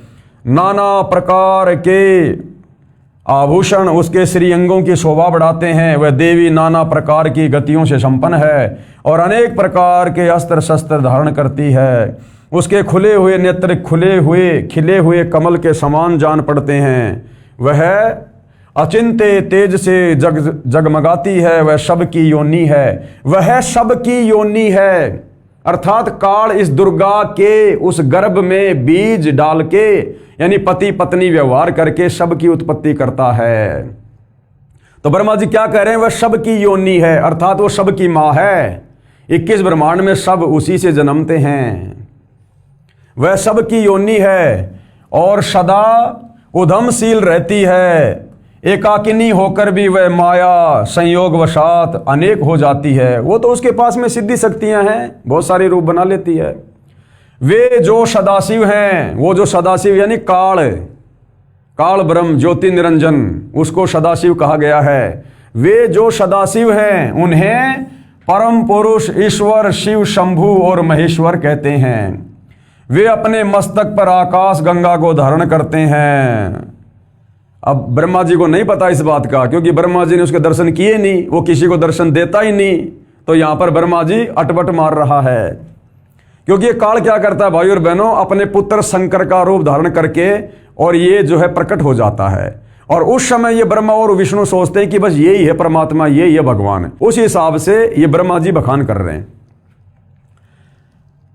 और गंगा को धारण करते हैं। उनके भाल देश में यानी उनके माथे पर चंद्रमा शोभा पाते हैं। उनके 5 मुख हैं और प्रत्येक मुख में 3-3 नेत्र हैं। उनका चित्त सदा प्रसन्न रहता है। वे 10 भुजाओं से युक्त और त्रिशूलधारी हैं। जबकि वो तो कितनी भी भुजा बना सकता है, 1000 तक। शंकर जी तो केवल 4 भुजा बना सकते हैं, इससे ज्यादा नहीं। तो शंकर जी के रूप में जो वो 10 भुजा बना लेता है वो काल है। और उससे कम चाहे 2, 5, 10, 50, 500 कितनी बना सकता है, लेकिन 1000 से ज्यादा भुजा नहीं बना सकता। उनके श्रीअंगों की प्रभा यानी शोभा, ये वही रुद्र संहिता है। उनके श्रीअंगों की शोभा कपूर के समान श्वेत गौर है। वे अपने सारे अंगों में भस्म रमाए रहते हैं। उन काल रूपी ब्रह्म ने, देखो नाम बता दिया ब्रह्मा ने, उन काल रूपी ब्रह्म ने एक ही समय शक्ति के साथ यानी देवी दुर्गा के साथ शिवलोक नामक क्षेत्र का निर्माण किया था। शिवलोक नामक क्षेत्र का निर्माण यानी 3 जो क्षेत्र बना रखे हैं, रजोगुण, शतोगुण और तमोगुण, जहां पर वो अपने 3 पुत्रों की उत्पत्ति करता है। एक ही समय शक्ति के साथ, ये जो नाथ शब्द है ये गलती से प्रिंट है, ये नाथ की जगह साथ है। शिवलोक नामक क्षेत्र का निर्माण किया था। उस उत्तम क्षेत्र को ही काशी कहते हैं। ये बनारस वाली काशी नहीं, ऊपर के उस ब्रह्मलोक की बात हो रही है। वह परम निर्वाण या मोक्ष का स्थान है जो सबके ऊपर विराजमान है। वे प्रिया और प्रियतम शक्ति और शिव, प्रिया और प्रियतम रूप, शक्ति यानी दुर्गा और शिव यानी वो काल जो परमानंद रूप है, उस मनोरम क्षेत्र में नित्य निवास करते हैं। काल और दुर्गा वहां पर रहते हैं। काशी पूरी परमानंद रूपणी है। मुने यानी ब्रह्मा जी कह रहे हैं कि हे नारद जी, शिव और शिवाने यानी काल और उस दुर्गा ने प्रलय काल में भी कभी उस क्षेत्र को अपने सानिध्य से मुक्त नहीं किया। यानी जब एक ब्रह्मांड की यहां पर जब ये नष्ट हो जाता है तो भी उस क्षेत्र को वो नहीं छोड़ते हैं। इसलिए विद्वान पुरुष उसे अविमुक्त क्षेत्र के नाम से भी जानते हैं। वह क्षेत्र आनंद का हेतु है। इसलिए पिनाकधारी शिव ने पहले उसका नाम आनंदवन रखा, उसके बाद वह अविमुक्त के नाम से प्रसिद्ध हुआ। देवर से यानी हे नारद जी, एक समय उस आनंदवन में रमण करते हुए शिवा यानी दुर्गा और शिव यानी काल के मन में ये इच्छा हुई कि किसी दूसरे पुरुष की भी सृष्टि करनी चाहिए, यानी संतान उत्पन्न करनी चाहिए। काल और दुर्गा ने सोचा, जिस पर यह सृष्टि संचालन का महान भार रखकर हम दोनों केवल काशी में रहकर इच्छानुसार विचरें और निर्वाण धारण करें, कि सृष्टि रचना का भार फिर उन बेटों को उत्पन्न करके उनके ऊपर रख देंगे। तो 3 पुत्र उत्पन्न किए, रजोगुण ब्रह्मा, शतोगुण विष्णु, तमोगुण शंकर। और श्री ब्रह्मा जी के रजोगुण के प्रभाव से जीवों को काल प्रेरित यानी वासना से प्रेरित करके और संतान उत्पत्ति करवाते हैं। विष्णु जी के शतोगुण के माध्यम से सबको एक परिवार में बांध के रखते हैं मोह ममता में। और तमोगुण शंकर जी के प्रभाव से फिर अपनी खुराक तैयार करवाता है, उनको मरवा के अपनी तपस्या पिलाता फिर, क्योंकि इसको रोजाना 1 लाख खाने का श्राप लगा हुआ है। वही पुरुष हमारे अनुग्रह से सदा सबकी सृष्टि करे, पालन करे और वही अंत में सबका संहार भी करे। यह चित्त एक समुद्र के समान है, इसमें चिंता की उताल तरंगे उठ उठकर इसे चंचल बनाए। ये देखिएगा, ये जो शिव रूप में है, ये कौन है? ये काल है, ये शिव रूप में। और ये इसकी पत्नी दुर्गा है। ये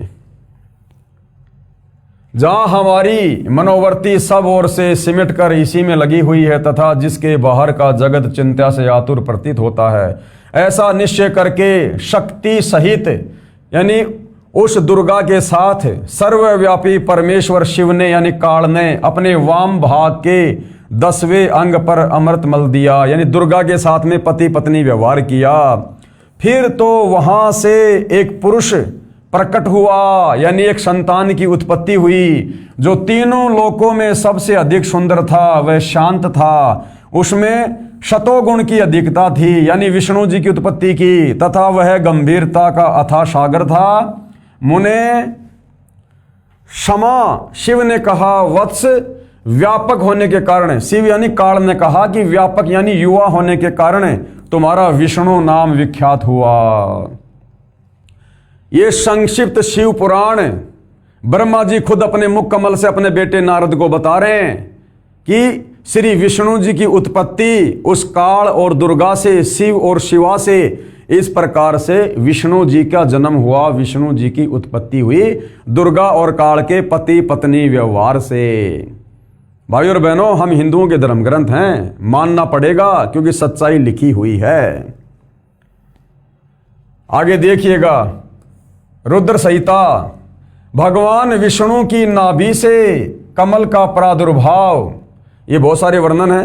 यहां देखिए, ब्रह्मा जी कहते हैं देवर से, यानी हे नारद जी, तत्पश्चात यानी उसके बाद कल्याणकारी परमेश्वर शांब सदाशिव ने, यानी उस काल ब्रह्म ने पूर्ववत प्रयत्न करके, यानी जैसे दुर्गा के साथ में पहले पति पत्नी व्यवहार करके विष्णु की उत्पत्ति की थी, वैसे ही पूर्ववत प्रयत्न करके मुझे अपने दाहिने अंग से उत्पन्न किया, यानी मेरा जन्म हुआ। कौन कह रहा है? ब्रह्मा जी, यानी इनका जन्म हुआ है, और जन्म है तो वो मरता भी है। मुने यानी नारद जी, उन महेश्वर ने यानी उस काल ने मुझे तुरंत ही अपनी माया से मोहित करके नारायण देव की नाभि कमल में डाल दिया और लीला पूर्वक मुझे वहां से प्रकट किया। इस प्रकार उस कमल से पुत्र के रूप में मुझ हिरण्यक गर्भ का जन्म हुआ। हिरण्यक गर्भ यानी मुझ ब्रह्मा का जन्म हुआ। तो विष्णु जी का भी जन्म काल और दुर्गा से, ब्रह्मा जी का भी जन्म काल और दुर्गा से। ये संक्षिप्त शिव पुराण है भाई और बहनों, हम हिंदुओं का सर्वश्रेष्ठ ग्रंथ है, कोई इसको नकार नहीं सकता है। आगे देखिएगा, इस प्रकार ब्रह्मा विष्णु तथा रुद्र इन तीन देवताओं में गुण है, यानी श्री ब्रह्मा जी में रजोगुण है, श्री विष्णु जी में सतोगुण और रुद्र यानी श्री शंकर जी में तमोगुण है। परंतु शिव, ये शिव कौन है? ये इनका पिता काल ब्रह्म है। ये गुणातीत माने जाते हैं, ये इनसे अलग रहता है और इन तीनों पुत्रों को एक एक गुण से युक्त करके अपना कार्य करवा रहा है। जीवों की उत्पत्ति, जीवों का पालन पोषण और अंत में उनकी मृत्यु शंकर जी से। तो भाई और बहनों, रुद्र संहिता ने बिल्कुल क्लियर कर दिया है श्री संक्षिप्त शिव पुराण में। अब देखिएगा सतगुरु रामपाल जी क्या बता रहे हैं। श्री शंकर जी भी शिव यानी काल ब्रह्म तथा शिवा यानी देवी दुर्गा का पुत्र है। श्री शिव महापुराण के विद्वेश्वर संहिता के प्रथम खंड अध्याय 6 से 10 में प्रमाण है। अब श्री ब्रह्मा श्री विष्णु की उत्पत्ति शिवा और शिव से यानी काल और दुर्गा से आपने देख लिया है शिव पुराण में। अब शंकर जी की उत्पत्ति भी उन्हीं से हुई है, इसका प्रमाण भी आपको दिया जा रहा है। कहां है?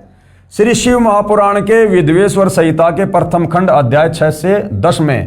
पहले आपको सतगुरु रामपाल जी लिखकर क्या लिखा हुआ है वो समझा रहे हैं, फिर आपको फोटोकॉपी दिखाई जाएगी।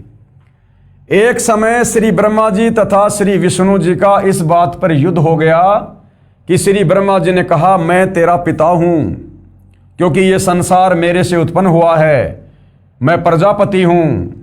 विष्णु जी ने कहा कि मैं तेरा पिता हूं, तू मेरे नाभि कमल से उत्पन्न हुआ है। अब जिन भगवानों को हम अजरो अमर मान के, सर्वेश्वर महेश्वर मान के, जिनकी हम पूजा करते थे, भक्ति करते थे कि मोक्ष होगा, सद्बुद्धि आएगी, परिवार में शांति होगी, दुनिया में भाईचारा बढ़ेगा, अब इन भगवानों की हालत देख लो। एक समय श्री ब्रह्मा जी और श्री विष्णु जी का आपस में भयंकर युद्ध हो गया। ब्रह्मा जी बोले मैं तेरा बाप हूं और विष्णु जी बोले मैं तेरा बाप हूं, मैं तेरा पिता। इसी बात को लेकर इन दोनों में युद्ध हो गया, झगड़ा हो गया तगड़े वाला। अब बताओ भाई और बहनों, बच्चों की तरह हमारे भगवान लड़ रहे हैं, बच्चों की तरह। जैसे दो छोटे छोटे बच्चे आपस में किसी बात को लेकर झगड़ने लग जाते हैं कि मैं तेरा बाप, दूसरा बोला मैं तेरा बाप। फिर कोई व्यक्ति उनका समझौता करवाता तो क्या कहते हैं, ये मेरे को पहले बोला कि मैं तेरा बाप, फिर मैंने बोला कि मैं तेरा बाप। तो जिन भगवानों को हम लोग भगवान मान के और पूजा कर रहे थे कि हमारा कल्याण होगा, हमें सद्बुद्धि आएगी, अब बताओ इन लड़ाई झगड़ा करने वाले भगवानों की भक्ति करके हमारे अंदर भी वही गुण आएंगे? क्या खाक मुक्ति होगी हमारी? विष्णु जी ने कहा कि मैं तेरा पिता हूं, तू मेरे नाभि कमल से उत्पन्न हुआ है, और दोनों एक दूसरे को मारने के लिए तत्पर हो गए। उसी समय सदाशिव अर्थात काल ब्रह्म ने उन दोनों के बीच में एक सफेद रंग का एक प्रकाशमय स्तंभ खड़ा कर दिया। अब उस काल ने देखा कि ये मेरे बेटे आपस में लड़ रहे हैं, अगर ये आपस में लड़ेंगे मरेंगे तो मेरे सृष्टि की रचना कौन करेगा, जीवों की उत्पत्ति कौन करेगा? और प्रतिदिन मुझे जो 1,00,000 मानव शरीरधारी आत्माओं के सूक्ष्म शरीर से निकली वासना खाने का श्राप लगा हुआ है, तो मेरे भोजन का क्या होगा अगर मेरे पुत्र इसी प्रकार से आपस में लड़ते रहे? तो इनका झगड़ा शांत करवाने के लिए इस काल ने क्या किया, शिव जी का रूप बनाकर और उन दोनों के सामने वहां प्रकट हो जाता है। पहले उसने एक वो खंबा प्रकट किया, लंबा सारा स्तंभ। ये श्री ब्रह्मा और विष्णु जी आपस में लड़ाई झगड़ा तो भूल गए और उस स्तंभ को ऊपर से लेकर नीचे तक देखने लग गए कि ये क्या है। और उसके बाद ये काल वहां पर शंकर का रूप बनाकर और अपनी पत्नी दुर्गा को पार्वती का रूप बनाकर वहां पर प्रकट हो जाता है, क्योंकि अपने रूप में तो प्रकट हो नहीं सकता, इसकी मजबूरी है। इसने सौगंध खा रखी है कि मैं आज के बाद किसी को अपने काल रूप में दर्शन नहीं दूंगा।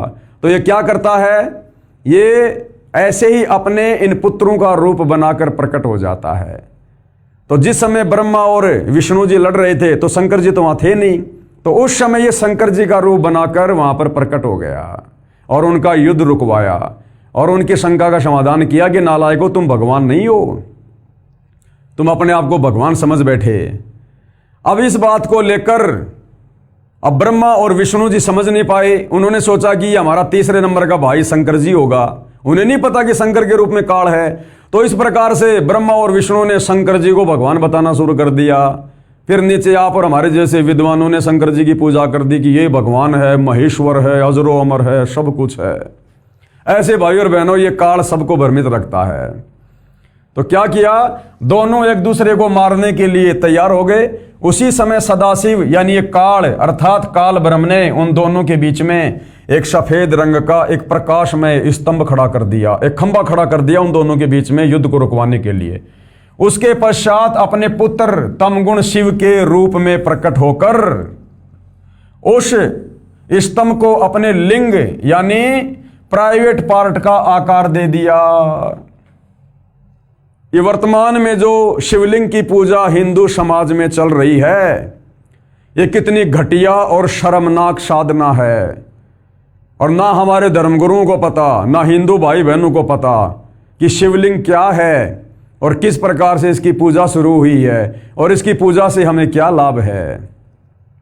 इस प्रकार से काल ने छलबल करके आप और हमें उल्टी साधना पर लगाए रखने के लिए ये इस प्रकार की पत्थर पूजा, शिवलिंग पूजा इसने शुरू करवाई। क्योंकि ये काल, ये सदाशिव ये नहीं चाहता कि मेरे 21 ब्रह्मांड में कोई भी प्राणी शास्त्रों के अनुसार सत भक्ति करके उस परम अक्षर ब्रह्म पूर्ण ब्रह्म परमेश्वर की भक्ति करके और मेरे 21 ब्रह्मांड से बाहर चला जाए। क्योंकि यदि सारे प्राणी शास्त्र अनुकूल साधना करके 21 ब्रह्मांड से बाहर सतलोक में चले गए तो फिर इसके भोजन का क्या होगा। ये आलू टमाटर की सब्जी नहीं खाता।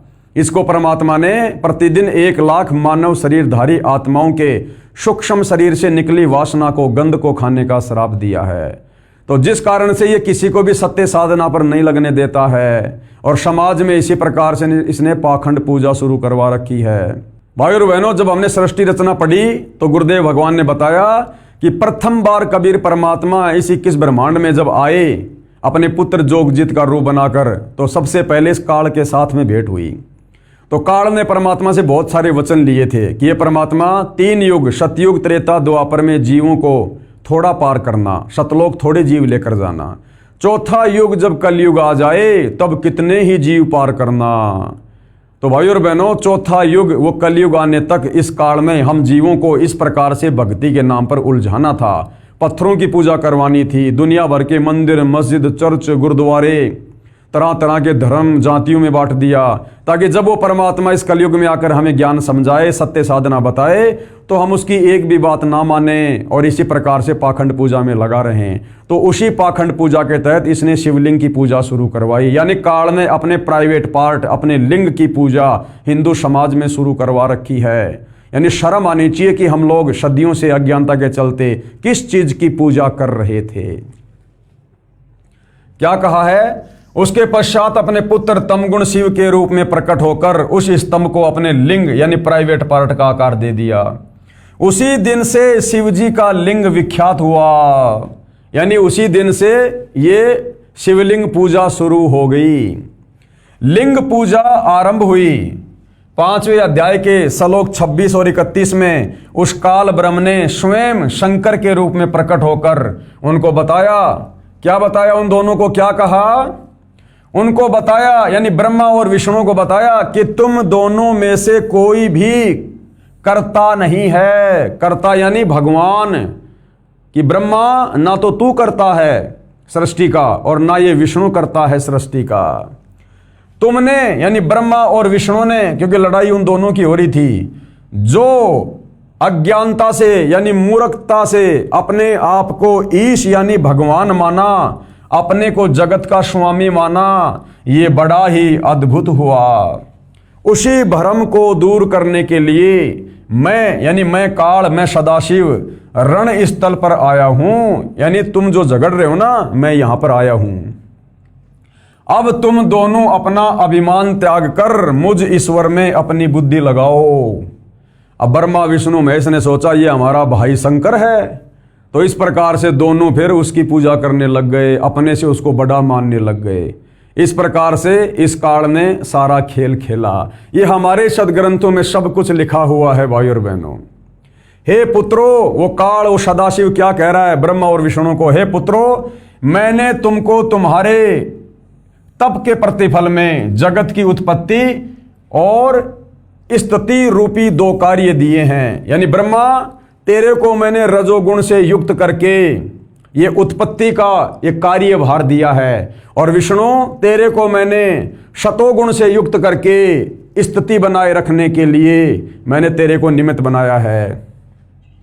इसी प्रकार मैंने शंकर और रुद्र को 2 कार्य, संहार व तिरोगति दिए हैं। अब देख लो भाई और बहनों, ये 5 हो गए, 5। वो सदाशिव क्या कह रहा है कि ब्रह्मा और विष्णु, तुम दोनों को मैंने एक एक कार्य दिए हैं। और फिर क्या कह रहा है? इसी प्रकार मैंने यानी सदाशिव ने शंकर और रुद्र को, अब शंकर और रुद्र ये 2 और हो गए, 2 हो गए ब्रह्मा और विष्णु, 2 हो गए शंकर और रुद्र। फिर ये बोलने वाला कौन है जो शंकर जी के रूप में था? ये काल सदाशिव। इसी प्रकार मैंने शंकर और रुद्र को 2 कार्य, संहार व तिरोगति दिए हैं। मुझे वेदों में ब्रह्म कहा है। क्या कह रहा है? मुझे वेदों में ब्रह्म कहा है। यजुर्वेद अध्याय 40 मंत्र 10 और 15, और चारों वेदों का सारांश पवित्र गीता अध्याय 8 श्लोक नंबर 13। ओम इति एक अक्षर ब्रह्म व्यवहारण माम अनुस्मरण, कि अर्जुन मैं तो ब्रह्म हूं और मेरे सुमरण का ओम मंत्र है। तो ये शिव शंकर के रूप में जो सदाशिव ये काल यहां पर खड़ा है, क्या कह रहा है? मुझे वेदों में ब्रह्म कहा है। मेरे 5 मुख हैं, एक मुख से अकार, दूसरे मुख से उकार, तीसरे मुख से मकार, चौथे मुख से बिंदु तथा 5वें मुख से नाद प्रकट हुए हैं। उन्हीं 5 अवयवों से एकीभूत होकर एक अक्षर ओम बना है। ये मेरा मूल मंत्र है। यानी मेरा मंत्र क्या है? ओम। कौन है ये? सदाशिव काल ब्रह्म। इसलिए गीता का ज्ञानदाता कौन? सदाशिव काल ब्रह्म। ये अपना मंत्र क्या बता रहा है? ओम। और गीता अध्याय 8 श्लोक नंबर 13 में गीता ज्ञानदाता क्या कह रहा है? ओम इति एक अक्षर ब्रह्म व्यवहारण माम अनुशमरण ये परियाति तजन देहम शयाति परमाम गतम, कि अर्जुन मेरे जाप का केवल एक ओम मंत्र है। तो गीता का ज्ञान श्री कृष्ण जी ने नहीं, बल्कि श्री कृष्ण जी के शरीर में प्रवेश करके इस काल ब्रह्म ने, इस सदाशिव ने, इस ज्योति निरंजन ने दिया, जिसका ओम मंत्र है। शिव पुराण के इस उल्लेख से यह भी सिद्ध हुआ कि मेरे को ब्रह्म कहते हैं। क्या कहते हैं? ब्रह्म, कि वेदों में मुझे ब्रह्म कहा है। तो शिव पुराण के इस उल्लेख से यह भी सिद्ध हुआ कि मेरे को ब्रह्म कहते हैं। और पांच अक्षरों से बना एक ओम मेरा मूल मंत्र यानी नाम है, जो मेरी साधना है। गीता अध्याय 8 श्लोक नंबर 13, गीता अध्याय 8 श्लोक 13 में भी इसी ब्रह्म ने कहा है कि माम ब्रह्म यानी मुझ ब्रह्म का सुमरण करने का एक ओम अक्षर है। इससे भी स्वयं सिद्ध है कि गीता का ज्ञान काल रूप ब्रह्म ने श्री कृष्ण के शरीर में प्रेतवत प्रवेश करके बोला है। अब भाइयों और बहनों, बिल्कुल क्लियर कर दिया है हमारे सदग्रंथों ने, श्री संक्षिप्त शिव पुराण ने, कि ब्रह्मा विष्णु महेश की उत्पत्ति शिव और शिवा यानी काल और दुर्गा से हुई है, और यही इनका पिता है और दुर्गा इनकी माता है। और ये नाशवान भगवान हैं, इनकी जन्म और मृत्यु होती है ब्रह्मा विष्णु महेश की। और इसी काल ब्रह्म ने शंकर जी का रूप बनाकर लड़ाई कर रहे ब्रह्मा और विष्णु के बीच में स्तंभ खड़ा करके, उसके बाद उसको अपने प्राइवेट पार्ट, अपने लिंग का आकार देकर और संसार में ये पाखंड पूजा, ये शिवलिंग की पूजा शुरू करवा दी। तो सारा का सारा छलबल इस काल ब्रह्म का।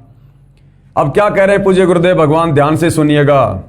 अब जनता की अदालत में सतगुरु रामपाल जी हिंदू समाज को क्या बता रहे हैं? लिंग व लिंगी की पूजा करने को कहना, लिंग और लिंगी की पूजा करने को कहना।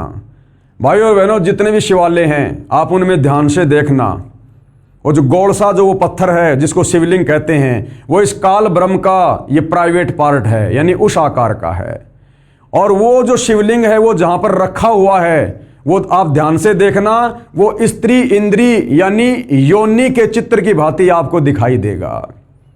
तो इस काल ने लिंग और लिंगी की पूजा इस जगत में पाखंड फैलाने के लिए, आत्माओं को भ्रमित करने के लिए, भटकाने के लिए शास्त्र विरुद्ध साधना के तहत शुरू करवा रखी है। इसको एक प्रकार से बेशरम साधना, बेशरम पूजा कह सकते हैं। लेकिन ये बेशरम पूजा हिंदू समाज क्यों कर रहा है? क्योंकि हिंदू समाज अभी अपने पवित्र ग्रंथों से परिचित नहीं है। हमारे नादान धर्म गुरुओं ने तत्व ज्ञान के अभाव में इस भेद को, इस रहस्य को जाना नहीं, और जैसा उनको समझ में आया बेचारे हमारे अनपढ़ पूर्वजों को बता दिया, और उन पूर्वजों की देखा देखी आप और हमने उस साधना को करना शुरू कर दिया। ये साधना सभ्य समाज के विरुद्ध है।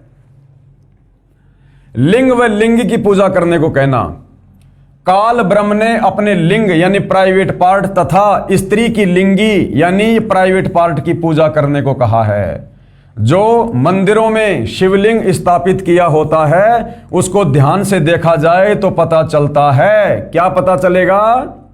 पता चलता है कि पत्थर की लिंगी स्त्री की योनि में, वो पत्थर का लिंग यानी शिव का लिंग यानी पेशाब इंद्री वो प्रवेश की हुई है। श्री शिव पुराण के विद्वेश्वर संहिता के खंड 1 अध्याय 5 श्लोक 26 से 31 तथा अध्याय 9 श्लोक 40 और 46 में प्रमाण है। इनकी फोटोकॉपी आगे लगाई है, वहां पर अवश्य पढ़िए और विचार करें कि यह कितनी बेशर्मी की बात है।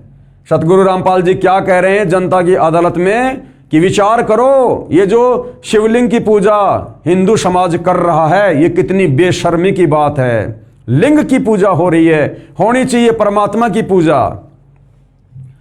ये कितना अभद्र मजाक इस काल ब्रह्म ने किया। ब्रह्मा तथा विष्णु से कहा कि तुम इस मेरे लिंग व लिंगी यानी स्त्री योनि की पूजा करो।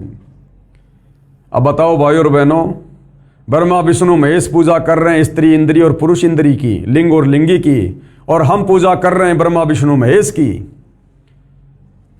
पेश है श्री वेंकटेश्वर प्रेस मुंबई से प्रकाशित संस्कृत हिंदी अनुवाद वाली शिव महापुराण, इसके विद्वेश्वर संहिता खंड के अध्याय 5, 6, 7, 8, 9 तथा 10 से संबंधित प्रकरण की फोटोकॉपी जनता की अदालत में कबीर जी के वकील सतगुरु रामपाल जी के द्वारा जो बातें बताई जा रही हैं, जो पाखंड पूजा हिंदू समाज में फैली हुई है, उसके विषय में सारे प्रमाण खोल कर दिखाए जा रहे हैं और शिक्षित जनता अपनी आंखों से सर्व प्रमाण देखकर सच्चाई को स्वीकार कर रही है।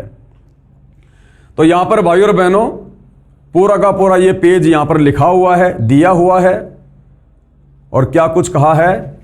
हे योगिंद्र, मैं उस लिंगाविर्भाव लक्षण सुनना चाहता हूं। नंदिकेश्वर बोले, हे वत्स सुनो, मैं तुम्हारी प्रीति से कहता हूं। पूर्व काल में जो पहला जो कल्प था, जो लोक में विख्यात है, उस समय महात्मा ब्रह्मा और विष्णु का ये परस्पर युद्ध हुआ। जो सतगुरु रामपाल जी ने बताया वही हमारे पवित्र सदग्रंथों में लिखा हुआ है कि एक बार श्री ब्रह्मा और विष्णु का आपस में युद्ध हुआ। उनके मान दूर करने को, यानी उनको जो ये अहंकार था कि मैं भगवान, उनके इस मान को दूर करने को उनके बीच में निष्कल परमात्मा ने, यानी सदाशिव इस काल ने स्तंभ रूप अपना स्वरूप दिखाया।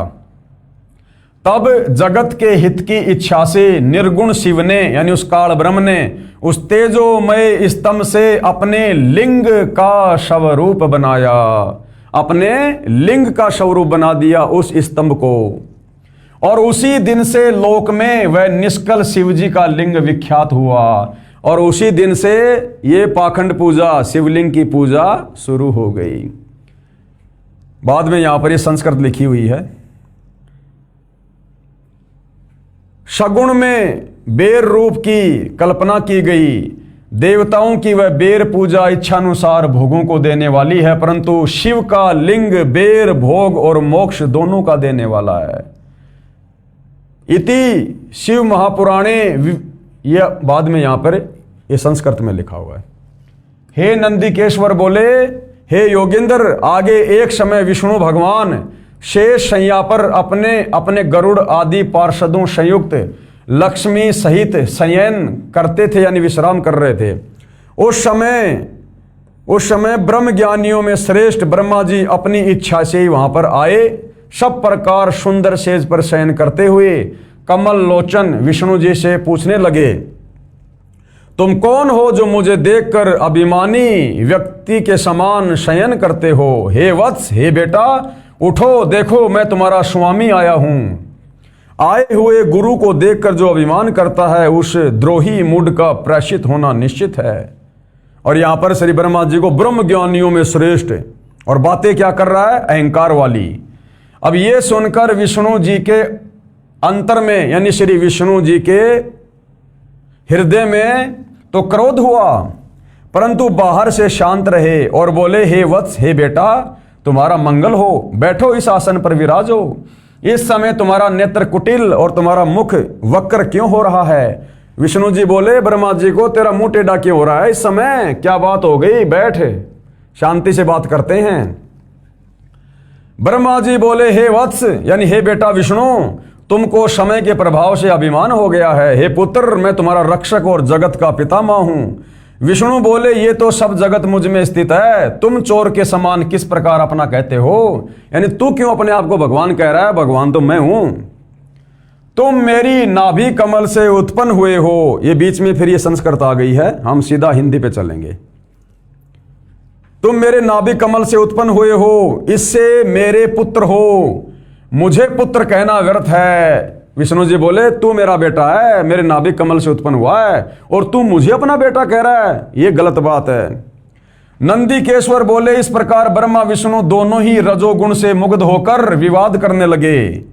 मैं श्रेष्ठ हूं, मैं स्वामी हूं, ऐसा कहकर एक दूसरे को मारने की इच्छा से युद्ध करने लगे। और हंस और गरुड़ वाहन पर स्थित हो ये दोनों देव युद्ध करने लगे। अब बताओ, ब्रह्मा और विष्णु दोनों अपने अपने वाहन पर चढ़कर आपस में झगड़ा करने लगे। किस बात को लेकर? ब्रह्मा कह रहा है कि मैं भगवान हूं, विष्णु कह रहा मैं भगवान हूं। अरे आप और हम तो इनको भगवान मान रहे हैं, और ये आपस में निर्णय नहीं कर पा रहे कि हम भगवान हैं कि नहीं है। वो कह रहा मैं भगवान, वो कह रहा मैं भगवान। अभी तक इनका ही झगड़ा चल रहा है और हम इनको भगवान मान के पूज रहे हैं। तब ब्रह्मा और विष्णु के वाहन गण भी युद्ध करने लगे। गरुड़ और जो श्री ब्रह्मा जी का वाहन था हंस, वो भी आपस में लड़ाई झगड़ा वो करने लगे। तब संपूर्ण देवता विमान में बैठकर उस महायुद्ध देखने को चले आए। अब देखो, अब बाकी जितने भी देवता थे ब्रह्मा और विष्णु का युद्ध देखने के लिए आ गए। वो वहां पर इकट्ठे हो गए 33 करोड़ देवी देवता, और क्या कर रहे हैं? ऊपर से फूल बरसा रहे हैं। हमारे देवता ऊपर से फूल बरसा रहे हैं उस युद्ध को देखकर। ये है हमारे देवता जिनकी हम भक्ति करके मोक्ष चाहते हैं, शांति चाहते हैं। अरे दो भाई आपस में किसी बात को लेकर अगर लड़ाई झगड़ा भी कर रहे हैं तो बाकी लोगों का क्या फर्ज बनता है? उनके झगड़े को शांत करवाना। देवताओं ने यह कहना चाहिए था कि भगवान आप हमारे में से श्रेष्ठ देव हो, अगर आप भी इस प्रकार से लड़ोगे झगड़ोगे तो हमारा क्या होगा? उनकी लड़ाई झगड़ाई समाप्त करने के बजाय हमारे देवता लोग वहां पर युद्ध को देखने आ गए और ऊपर से फूल बरसा रहे हैं कि लड़ो मरो, लड़ो मरो। तब संपूर्ण देवता विमानों में बैठकर उस महा अद्भुत युद्ध देखने को चले आए। जैसे दो जोटे आपस में लड़ाई करते हैं, लोग देखते हैं ना, ऐसे ब्रह्मा और विष्णु जी लड़ रहे हैं, जिनको हम भगवान कहते हैं। ये भगवानों के लक्षण है ये। अरे समाज में थोड़ा बहुत जो आदमी जो विवेक और बुद्धि का इस्तेमाल करता है ना, वो भी आपस में नहीं लड़ते झगड़ते। ये तो आप और हमारी बुद्धि स्तर से भी गिरे हुए हैं। बताओ, भगवान होकर और आपस में लड़ाई झगड़ा कर रहे हैं ये, और हम इनकी पूजा करके मोक्ष चाहते हैं। और आकाश में उनके ऊपर फूल बरसाने लगे। देवता उनके ऊपर फूल बरसा रहे हैं कि बहुत बढ़िया, लड़ो लड़ो लड़ो। जैसे दो पहलवान आपस में लड़ते हैं और दुनिया तालियां बजाती है। तब विष्णु जी क्रोध पर ब्रह्मा जी की छाती में, तब विष्णु जी ने क्या किया? ब्रह्मा जी की छाती में आगे का प्रकरण ही कटा हुआ है भाई और बहनों। हे कुमार, इस प्रकार मधुर वाणी से पार्वती पति शंकर ने उन सब देवताओं को संतुष्ट किया। तब शिव ने अपने 100 गणों उस समर स्थान में जाने की आज्ञा दी जहां ब्रह्मा और विष्णु थे। तब शंकर के पयान समय में अनेक प्रकार के बाजे बजने लगे। अनेक प्रकार के वाहनों पर चढ़ विविध भूषण पहरे गणेश्वर चलने को उद्यत हुए।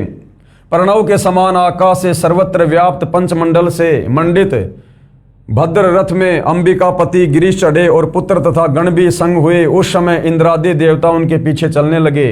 सुंदर ध्वजा जैन चमर पुष्प वर्षा संगीत नृत्य बाजू से सम्मानित हो शिवजी पार्वती सहित ब्रह्मा विष्णु के निकट समर भूमि में सेना सहित गए। जाकर मेघों के मध्य में छिपकर, बादलों की ओट में छिपकर हमारे शंकर और पार्वती जी भी युद्ध देखने लगे। आगे देखिएगा, उनका निरंतर होने वाला युद्ध देखा। यानी शंकर और पार्वती जी ने भी और गणेश आदि ने भी बादलों की ओट में छुपकर उनका युद्ध देखा, आनंद ले रहे थे उनकी लड़ाई का। उस समय बाजों की ध्वनि नहीं हो रही थी और बड़ा गणों का भी शब्द शांत हो गया था। उस समय ब्रह्मा और विष्णु आपस में एक दूसरे को मारने की इच्छा से माहेश्वर और पाशुपाते तथा अस्त्रों की ज्वाला मानव त्रिलोकी भस्म करने लगे। जैसे मिसाइल वगैरह छोड़ देते हैं, इस प्रकार से वो अपने अस्त्र शस्त्रों को छोड़ के और भयंकर तरीके से युद्ध करने लगे। तब शिवजी वह अकाल प्रलय देखकर महाअग्नि के स्तंभ के समान, महाभयंकर आकृति के समान उन दोनों के बीच में वह निर्गुण ब्रह्म स्थित हुए। फिर आ गया वो काल। काल ने देखा ये मरेंगे आपस में, और ये मरेंगे तो फिर मेरे भोजन का क्या होगा। फिर काल वहां पर आ गया स्तंभ रूप बनाकर। वह लोक क्षय करने में समर्थ अस्त्र उस महाअग्नि के प्रकट होते ही क्षण मात्र में निपतित हो गए। यह अस्त्र शांत होने का अद्भुत चित्र देख ये अद्भुत आकार क्या है, ऐसा ब्रह्मा और विष्णु आपस में कहने लगे। जब वो स्तंभ बीच में आ गया तो ये ब्रह्मा और विष्णु आपस में लड़ाई झगड़ा तो भूल गए और ये बात करने लगे कि ये बीच में क्या आके खड़ा हो गया, ये लंबा चौड़ा स्तंभ, ना इसका कोई और है ना कोई छोर है। ये इंद्रिय अगोचर स्तंभ, इंद्रिय अगोचर यानी ये प्राइवेट पार्ट लिंग की तरह दिखाई देने वाला अग्नि पशा क्या उठा है। हम दोनों को इसका ऊपर और नीचे का भाग देखना चाहिए कि ये कहां से हुआ है। इस प्रकार कहे वह दोनों वीर मानी परस्पर मिलकर उसकी परीक्षा करने को बहुत शीघ्रता से गए। एक तो ऊपर चला गया, एक नीचे चला गया देखने के लिए कि ये क्या है। हम दोनों के मिलने से ये कार्य नहीं होगा, ऐसा कहकर विष्णु शंकर शरीर धारण कर उनके मूल भाग देखने को नीचे चले गए और ब्रह्मा जी हंस का रूप धार उसके ऊपर का भाग देखने के लिए चल पड़े। भाग देखने को गए, हरि पाताल स्थान को भेद कर दूर तक चले गए, परंतु उस अग्नि समान प्रज्वलित स्तंभ का पार नहीं पाया और शांत होकर हरि यानी विष्णु उस युद्ध स्थान में चले आए। और ब्रह्मा जी आकाश मार्ग से चले आए। उन्होंने कहा केतकी का किंचित होना अद्भुत पुष्प देखा, यद्यपि वो बहुत वर्षा से टूटा था परंतु उसमें बड़ी सुगंध थी और मलिन न था। ब्रह्मा और विष्णु के इन कृत्यों को देखकर भगवान परमेश्वर ने स्तंभ है सो जगत के दर्शन और पूजा के निमित्त अणु मात्र बहुत छोटा हो जाएगा, ये लिंग मुक्ति और मुक्ति का साधन होगा। यानी काल ने वो लिंग की पूजा शुरू करवा दी, क्या कहकर ये लिंग मुक्ति और मुक्ति का साधन होगा। इसके दर्शन स्पर्श और ध्यान से ही प्राणियों के जन्म मरण छूट जाएंगे। ब्रह्मा विष्णु महेश का तो छूट गया, उस लिंग के दर्शन करके पूजा करके आप और हमारा भी छूट जाएगा। जो अग्नि पर्वत के समान प्रादुर्भूत हुआ है सो यह अरुणाचल नाम से जगत में विख्यात होगा, या बड़ा भरी तीर्थ होगा, या प्राणियों के निवास करने या तनु त्यागने से मुक्ति हो जाएगी। यानी उस शिवलिंग के पास जाके शरीर छोड़ने से कह रहा है कि लोगों की मुक्ति हो जाएगी, फिर भक्ति की क्या जरूरत है। रथ यात्रा उत्सव कल्याण और जनों के निवास योग्य स्थान होगा, यहाँ किया हुआ जप तप हवन ये करोड़ गुना हो जाएगा। उस शिवलिंग के पास जाके जहाँ पर वो स्थापित कर दिया गया वहाँ बैठकर मंत्र जाप करने से कहते हैं बड़ी मुक्ति मिल जाएगी।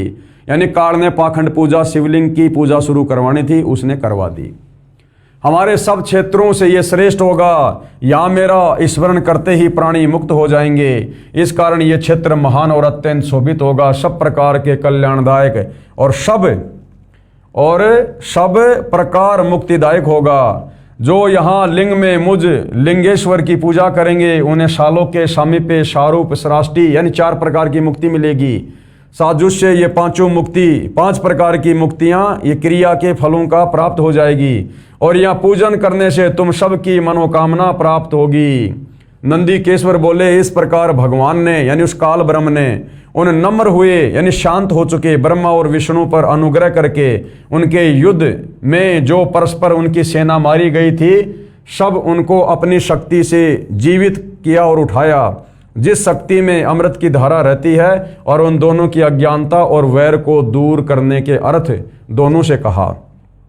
क्या कहा उस काल में ब्रह्मा और विष्णु से, मेरे सकल और निष्कल भेद 2 रूप हैं परंतु और ईश्वर नहीं, इस कारण उनमें 2 रूप नहीं हो सकते। पहला स्तंभ रूप और पीछे मूर्तिमान रूप धारण किया, इसमें ब्रह्म रूप निष्फल है और ईश रूप सगुण है। मेरे ये दोनों रूप सिद्ध हैं, दूसरे किसी के नहीं हो सकते, इस कारण तुम दोनों को अथवा दूसरों को ईश्वरत्व की प्राप्ति नहीं हो सकती। तुमने जो अज्ञान से अपने को ईश माना, क्या कह रहा है वो काल ब्रह्मा विष्णु को, कि तुमने जो अज्ञानता से अपने को ईश यानी भगवान मान लिया ये बड़ा अद्भुत हुआ, उसके दूर करने को ये मैं रण क्षेत्र में आया हूं। यानी तुम्हारा ये घमंड तोड़ने के लिए आया हूं मैं कि तुम भगवान नहीं हो।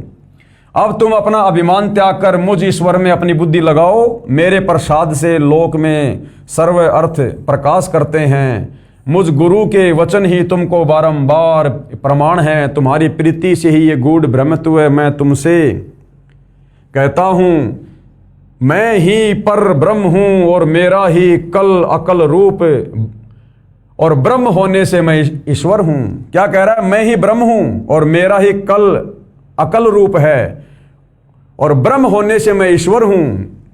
अनुग्रह की ही मेरा ये करते हैं, सर्वव्यापी होने से और जगत के वर्धक होने से मैं ब्रह्मा हूँ। हे ब्रह्मकेश, समत्व और व्यापक होने से मैं आत्मा हूँ और संपूर्ण जीव आत्मा नहीं है, इसमें संदेह नहीं। अनुग्रह से ही ये सर्व के अंत तक जो जगत का जो कृत्य और पंचक है, मैं इस सब का ईश हूँ, ये मेरा है, मेरे सिवाय किसी दूसरे का नहीं है। प्रथम तो ब्रह्म ज्ञान के निमित्त निष्कल ब्रह्म का प्रादुर्भाव हुआ। यानी इस प्रकार की सारी बातें लिखी गई है भाई और बहनों, ये आप जियों के सामने है, आप इसको पढ़ सकते हैं। यानी इसने वो पाखंड पूजा, लिंग पूजा शुरू करवा दी इस काल ब्रह्म ने। ब्रह्मा और विष्णु जब युद्ध कर रहे थे तो वहां पर इसने वो स्तंभ रूप दिखाया अपना, और कुछ देर के बाद में उसको अपने प्राइवेट पार्ट यानी लिंग के रूप में उसको परिवर्तित कर दिया। अब ब्रह्मा विष्णु आपस में लड़ाई झगड़ा भूलकर उसका और छोर देखने में लग गए। उसके बाद वहां पर वो काल प्रकट हो गया और उसने सारी बात बता दी कि भैया तुम भगवान नहीं हो और ऐसे ऐसे इसकी पूजा करो, तुम्हारा कल्याण होगा, ये होगा वो होगा। और उसके बाद विशेषकर हिंदू समाज में शिवलिंग की यानी काल के प्राइवेट पार्ट की पूजा शुरू हो गई। आगे क्या कह रहे हैं कबीर जी के वकील सतगुरु रामपाल जी, ये देखिएगा, अब आपको सरल भाषा में समझाया जा रहा है।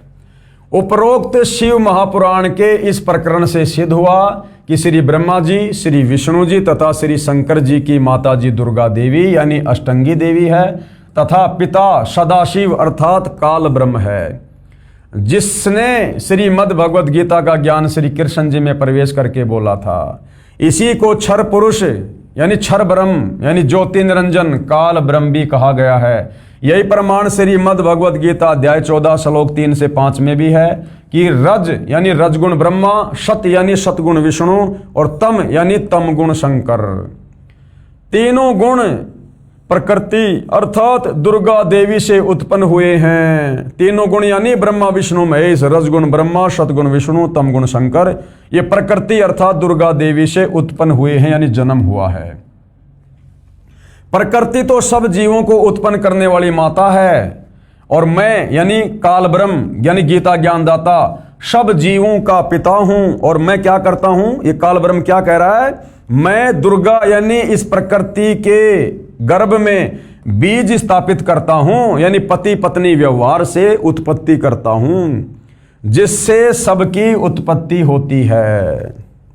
सबकी उत्पत्ति ब्रह्मा विष्णु महेश से लेकर देवी देवता आप और हम आम प्राणी, ये तीनों गुण, तीन गुण ध्यान रखना भाइयों और बहनों, क्योंकि पवित्र गीता जी चारों वेदों का संक्षिप्त रूप है, तो ये कोड वर्ड में है, संकेतों में है।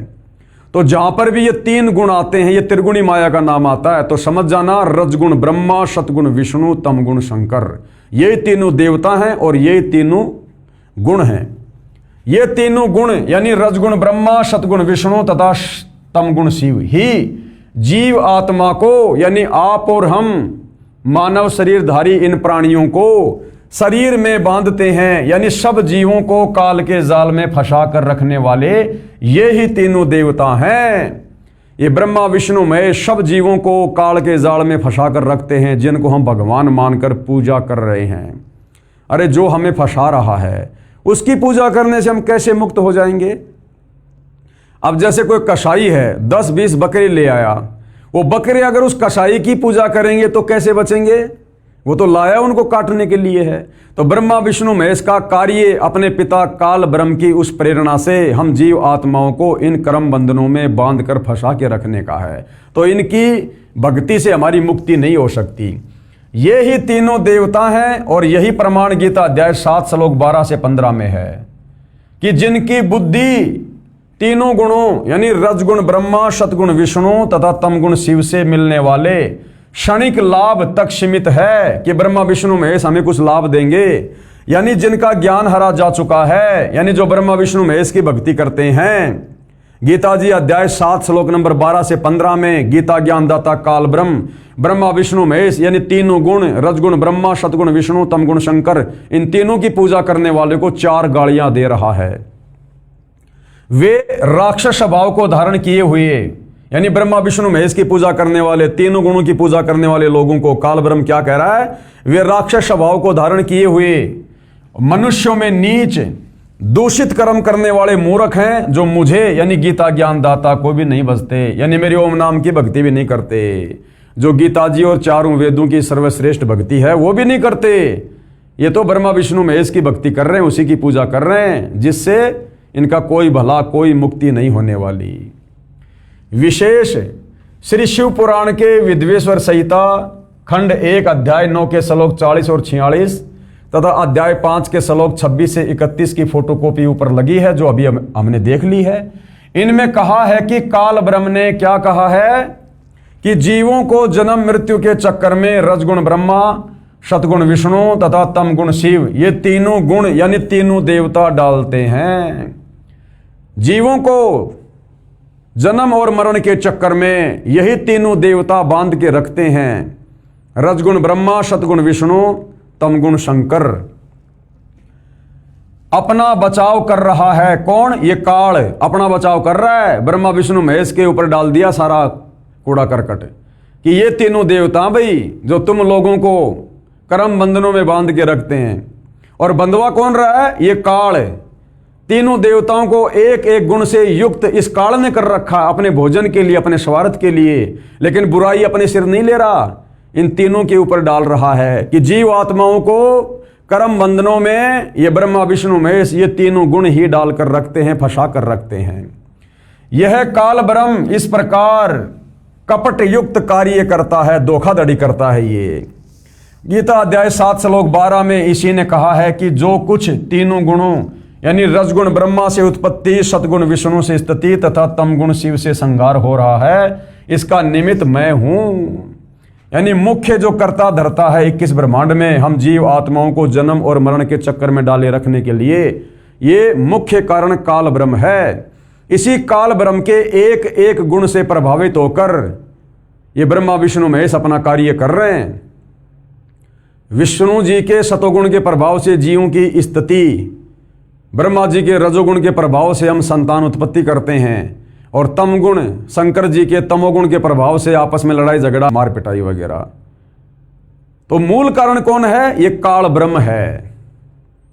और ये काल ब्रह्म अपने ऊपर ना लेकर ब्रह्मा विष्णु महेश के ऊपर ही टोपी पहना रहा है कि भैया ये ब्रह्मा विष्णु महेश ये तीनों गुण जीव आत्माओं को जन्म और मरण के चक्कर में बांध कर रखे हुए हैं, और जो इनकी पूजा करता है वो राक्षस स्वभाव को धारण किया हुआ मनुष्यों में नीच दूषित कर्म करने वाला मूर्ख आदमी है।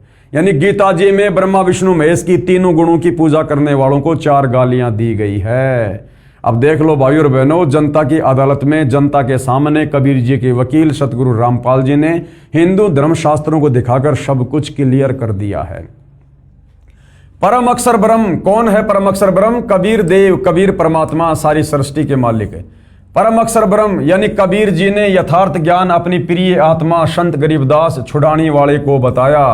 उन्होंने अपनी वाणी में उसे समझाया, कहा कि अकेले ब्रह्मा विष्णु तथा शिव इसके कारण नहीं है, क्योंकि आदरणीय गरीबदास जी को कबीर परमात्मा जब उनकी 10 साल की उम्र थी छुड़ानी के खेतों में आकर मिले थे, और उनकी आत्मा को शरीर से निकालकर सतलोक लेकर गए थे। और सतलोक ले जाते समय यहाँ के 21 ब्रह्मांड के सारे ब्रह्मांड दिखाए, यहाँ के ब्रह्मा विष्णु महेश धर्मराय दुर्गा सब के लोक से परिचित करवाया कि देखो ये बैठा है ब्रह्मा, ये बैठा विष्णु, ये बैठा शंकर, और देवी दुर्गा का लोक दिखाया। ऊपर ब्रह्म लोक में वो काल दिखाया कि जिसको तुम निराकार परमात्मा कहते हो, ये है वो काल जो ब्रह्मा विष्णु महेश को निमित्त बना के सब जीवों को जो है वो फंसा के रखता है। तो आदरणीय गरीबदास जी सारी स्थिति से परिचित थे।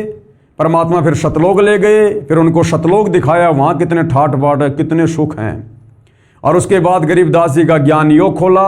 उसके बाद गरीबदास जी ने अपने सदग्रंथ साहिब में अमृतवाणियाँ लिखवाई और क्या कहा कि अकेले ब्रह्मा विष्णु महेश ही जीव आत्माओं को फांसने के कारण नहीं है, ये काल और दुर्गा ये हैं मुख्य। ये पांचों मिलकर हम जीव आत्माओं को यहाँ पर शरीर में बांधकर और हमारे को काल के जाल में फंसा के रखते हैं। ब्रह्मा विष्णु महेश्वर माया और धर्मराय कहिए। ब्रह्मा विष्णु महेश, माया यानी दुर्गा, और धर्मराय यानी ये काल, यानी ये 5 हो गए। ब्रह्मा विष्णु महेश इनकी माँ है ये माया दुर्गा, और इनका पिता है धर्मराय ये काल। ब्रह्मा विष्णु महेश माया और धर्मराया कहिए, इन पांचों मिल परपंच बनाया और वाणी हमरी लइए। इन पांचों ने मिलकर यह षड्यंत्र रचा है, पांचों ने मिलकर जीव आत्माओं को फंसाने के लिए। इन पांचों मिल जीव अटकाए, यानी भक्ति से दूर कर रखा है, भ्रमित कर रखा है, और जुगन जुगन हम आन छुड़ाए। और कबीर परमात्मा ने बताया कि भाई गरीबदास, मैं युगों युगों से, जब से ये आत्मा सतलोक से बिछुड़कर यहाँ आई है, मैं इनको वापस सतलोक ले जाने के लिए युगों युगों से संत रूप में, साधु रूप में, जिंदा बाबा के रूप में, तत्वदर्शी संत के रूप में आता हूँ, ज्ञान समझाता हूँ, और सतलोक ले चलने के लिए मैं इनको तैयार करता हूँ। पेश है गीता अध्याय 14 श्लोक नंबर 4 और 5 की फोटोकॉपी। गीता अध्याय 14 श्लोक नंबर 4, जिसमें ये काल, ये ब्रह्म खुद स्वीकार कर रहा है कि ये प्रकृति यानी दुर्गा तो मेरी पत्नी है, और मैं इसके गर्भ में बीज स्थापित करके सबकी उत्पत्ति करता हूं। गीता अध्याय 14 श्लोक 4 की फोटोकॉपी ये देखिएगा भाई और बहनों। गीता जी का श्लोक आप जियों के सामने है, आप जी देख सकते हैं। सर्व योनिषु कौन्ते मूर्ते संभवती या तासाम ब्रह्म महत योनि अहम बीज प्रद पिता। और यहां पर सबसे अच्छी जो बात है, ये गीता प्रेस गोरखपुर से प्रकाशित गीता है, और इसमें एक तरफ संस्कृत है, एक तरफ हिंदी है, ताकि किसी को भी समझने और पढ़ने में कोई दिक्कत ना आए। तो गीता अध्याय 14 श्लोक नंबर 4 में ये काल ब्रह्म क्या कह रहा है? हे अर्जुन, नाना प्रकार की सब योनियों में जितनी मूर्तियां, यानी जितने भी जीव हैं, गधे, कुत्ते, सुअर, इंसान, अर्थात शरीरधारी ये प्राणी जो ये उत्पन्न होते हैं, प्रकृति कौन? दुर्गा। प्रकृति तो उन सब की गर्भ धारण करने वाली माता है, और मैं यानी काल ब्रह्म बीज को स्थापित करने वाला पिता हूं। यानी मैं और दुर्गा पति पत्नी व्यवहार करके, सेक्स करके, शारीरिक संबंध बना के सभी प्राणियों की उत्पत्ति करते हैं। अब बताओ भाई और बहनों, गीता जी बिल्कुल क्लियर कर रही है। इसी प्रकार से ब्रह्मा विष्णु महेश की जो है ये जन्म हुआ काल और दुर्गा से, अन्य देवी देवताओं का जन्म हुआ, और उसके बाद में श्री ब्रह्मा जी को रजोगुण से युक्त करके मैथुन क्रिया के माध्यम से इसने फिर आप और हम जीव आत्माओं को आपस में विषय वासनाओं से प्रेरित करके संतान उत्पत्ति करवाना शुरू कर दिया। तो निमित्त कारण वो काल ही है, क्योंकि उसी के रजोगुण के कारण ब्रह्मा जी रजोगुण से युक्त है, और ब्रह्मा जी के रजोगुण से प्रभावित होकर आप और हम प्राणी तीनों लोकों में, जीव जंतुओं से लेकर पशु पक्षियों से लेकर इंसान, देवता, गंधर्व, यक्ष, किन्नर, सब संतान उत्पत्ति कर रहे हैं। तो मूल कारण कौन है? ये काल और दुर्गा। बिल्कुल क्लियर कर रखा है भाइयों और बहनों। हे अर्जुन, नाना प्रकार की सब योनियों में जितनी मूर्तियां अर्थात शरीरधारी ये प्राणी उत्पन्न होते हैं, प्रकृति यानी दुर्गा तो उन सब की गर्भ धारण करने वाली माता है, और मैं यानी ब्रह्म, क्योंकि गीता का ज्ञान कौन दे रहा है? ये ब्रह्म दे रहा है। मैं बीज को स्थापन करने वाला पिता हूं। आगे देखिए गीता जी अध्याय 14 श्लोक नंबर 5 की फोटोकॉपी। सत्वम रज और तम यानी सतगुण, रजगुण और तमगुण यानी ब्रह्मा विष्णु महेश। सतोगुण विष्णु, रजोगुण ब्रह्मा, तमोगुण शंकर। इति गुणा प्रकृति संभवा निर्बंधन्ति महाबाहो देहे देहिनम अव्यम। हे अर्जुन, सतोगुण, रजोगुण और तमोगुण ये प्रकृति से उत्पन्न तीनों गुण, प्रकृति से उत्पन्न तीनों गुण। प्रकृति कौन? दुर्गा। और तीनों गुण कौन? ब्रह्मा विष्णु महेश। अविनाशी जीव आत्मा को शरीर में बांधते हैं।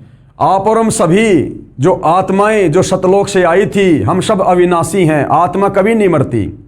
तो ये क्या कह रहा है कि इस प्रकृति यानी इस दुर्गा से उत्पन्न ये तीनों गुण, रजगुण, सतगुण, तमगुण यानी ब्रह्मा विष्णु महेश, अविनाशी जीव आत्मा को और शरीर में बांध के रखते हैं। यानी ब्रह्मा जी के द्वारा आप और हमारा जन्म होता है, हम आत्माएं फिर शरीर में बंध जाती है, स्त्री या पुरुष, गधा, कुत्ता, शुअर। इस प्रकार से ये हमें यहां पर बांध के रखते हैं तीनों देवता ब्रह्मा विष्णु महेश। और ये तीनों रज, तम और शत यानी ब्रह्मा विष्णु महेश, ये किससे है उत्पन्न?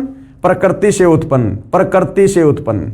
प्रकृति यानी दुर्गा, और दुर्गा के उस गर्भ में बीज रोपण कौन करता है? ये काल ब्रह्म।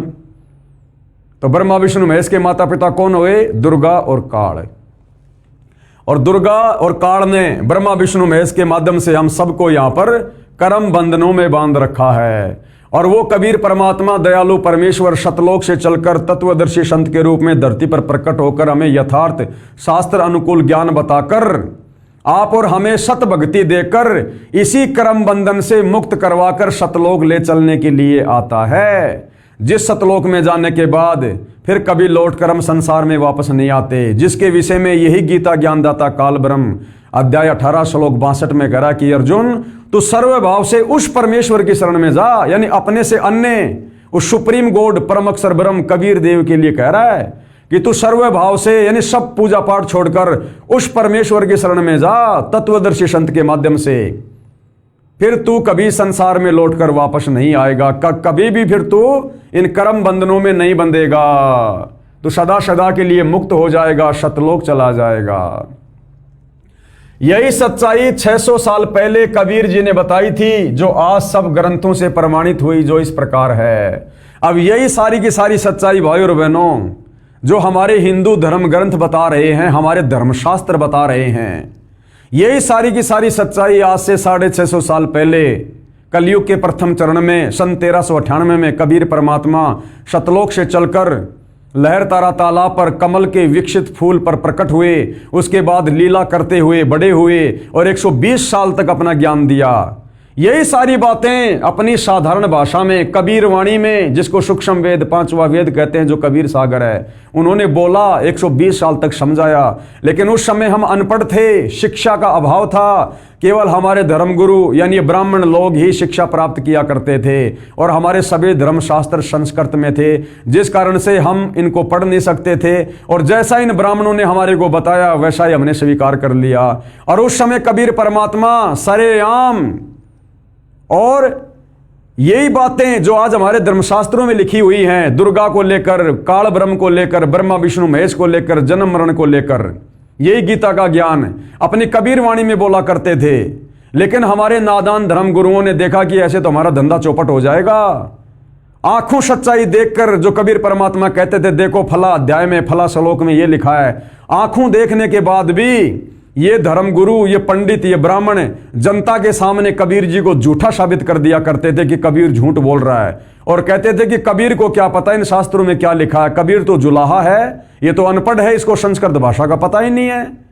और आप और हम नादान ये वास्तव में मान लिया करते थे कि वास्तव में कबीर जी तो अनपढ़ है, ये तो जुलाहा है, इसको तो संस्कृत आती नहीं, ये तो कभी स्कूल गया ही नहीं, इसको तो पढ़ने का अधिकार ही नहीं, फिर ये क्या जाने इन धर्मशास्त्रों में क्या लिखा है, अर्थात कबीर झूठ बोल रहा है। तो उस समय भाइयों और बहनों दाव लग गया, इन नादान धर्मगुरुओं का दाव लग गया। बात बात पर कह दिया करते थे कबीर अनपढ़ है, कबीर को क्या पता संस्कृत का। और हम लोग मान लिया करते थे कि भाई वास्तव में बात तो सही है, कबीर जी को क्या पता संस्कृत का, कबीर जी को क्या पता इन वेदों का, कभी इसने पढ़े नहीं, कभी देखे नहीं, तो कबीर झूठ बोल रहा है। इस कारण से भाइयों और बहनों ये सच्चाई दबी की दबी रह गई। लेकिन आज वही कबीर पुनः 8 सितंबर 1951 को गांव धनाना जिला सोनीपत हरियाणा में प्रकट हो चुका है।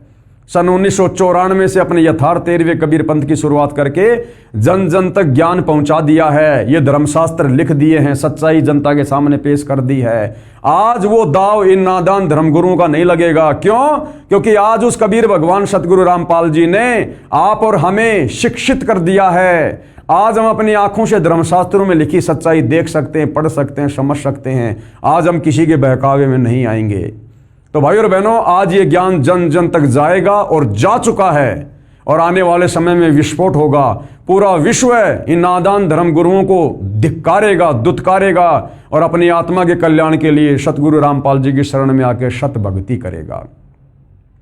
तो जो ज्ञान कबीर परमेश्वर 650 साल पहले अपनी कबीर वाणी में सिंपल भाषा में दिया करते थे, जिसको हमने रिजेक्ट कर दिया था, आज उसी ज्ञान का समर्थन, उसी कबीर परमेश्वर की वाणियों का समर्थन आज हमारे ये तमाम हिंदू धर्म ग्रंथ समर्थन कर रहे हैं कि हाँ, जो कबीर जी ने कहा था वो बात 100% सत्य थी और आज भी है। और आज पूरे विश्व में यह ज्ञान जाएगा, परमेश्वर रामपाल जी का डंका बजाएगा और अनेकों आत्माएं इस काल के लोक से मुक्त होकर, जो सच्चे हृदय से, सच्ची नीयत से इस ज्ञान को समझकर सतगुरु रामपाल जी की शरण में आकर, जो एकमात्र पृथ्वी पर तत्वदर्शी संत हैं, यदि आजीवन मर्यादा में रहकर भक्ति करेंगे, उनके वचन में रहेंगे, तो भाई और बहनों निश्चय अपनी आत्मा का कल्याण करवाएंगे। जन्म और मरण से, इस काल के कर्म बंधनों से छूटकर उस अविनाशी स्थान सतलोक को प्राप्त करेंगे, परम शांति को प्राप्त करेंगे, जहां जिसके विषय में गीता जी का ज्ञान बोलने वाला यह ब्रह्म अध्याय 18 श्लोक 62 में कह रहा कि अर्जुन, तू सर्वभाव से उस परमेश्वर की शरण में जा, जहां जाने के बाद साधक फिर लौटकर वापस इस संसार में नहीं आता, काल के लोक में। तो भाई और बहनों, एक बहुत बड़ा रहम किया है सतगुरु रामपाल जी ने परमात्मा चाहने वाली आत्माओं पर। आप और हमने भी इस सतगुरु रामपाल जी के इस महाउपकार का हमने जमकर फायदा उठाना चाहिए। ये मौका हमें दोबारा नहीं मिलेगा, आत्म कल्याण वाला। तो भाई और बहनों, जनता की अदालत में मामला चल रहा है। एक तरफ श्री कृष्ण जी की पैरवी करने के लिए, उनको परमात्मा बताते हुए, हिंदू धर्म ग्रंथों का हवाला देते हुए हिंदू धर्म के धर्मगुरु खड़े हैं। दूसरी तरफ कबीर जी के वकील के रूप में स्वयं कबीर सतगुरु रामपाल जी के रूप में खड़े हैं और उन्हीं हिंदू धर्मशास्त्रों को दिखा दिखाकर उन श्री कृष्ण जी के वकील हिंदू धर्म ग्रंथों की पोल पट्टी जनता के सामने खोल रहे हैं। और शिक्षित जनता, जो जनता की अदालत में स्वयं जज है, आंखों से इन प्रमाणों को देखकर जो हिंदू धर्मशास्त्रों में है, धीरे धीरे सच्चाई से परिचित हो रही है। तो भाई और बहनों, आगे का मुकदमा कल रात्रि 8:30 बजे। क्या मुकदमा है? पूज्य कबीर परमेश्वर यानी कबीर देव जी की अमृतवाणी में सृष्टि रचना, जो आज हमारे हिंदू धर्म ग्रंथों में हम देख रहे हैं, वही सारा ज्ञान, वही सृष्टि रचना जो कि त्यों कबीर जी ने 650 साल पहले कही थी। तो उसके विषय में भाई और बहनों, हम कल रात्रि 8:30 बजे विशेष ज्ञान चर्चा करेंगे। तब तक पूज्य गुरुदेव भगवान आप और हम सबको आज्ञा दे, आशीर्वाद दे, सद्बुद्धि दे, हमारा मार्गदर्शन करे। बंदी छोड़ सतगुरु रामपाल जी परमेश्वर जी की जय हो।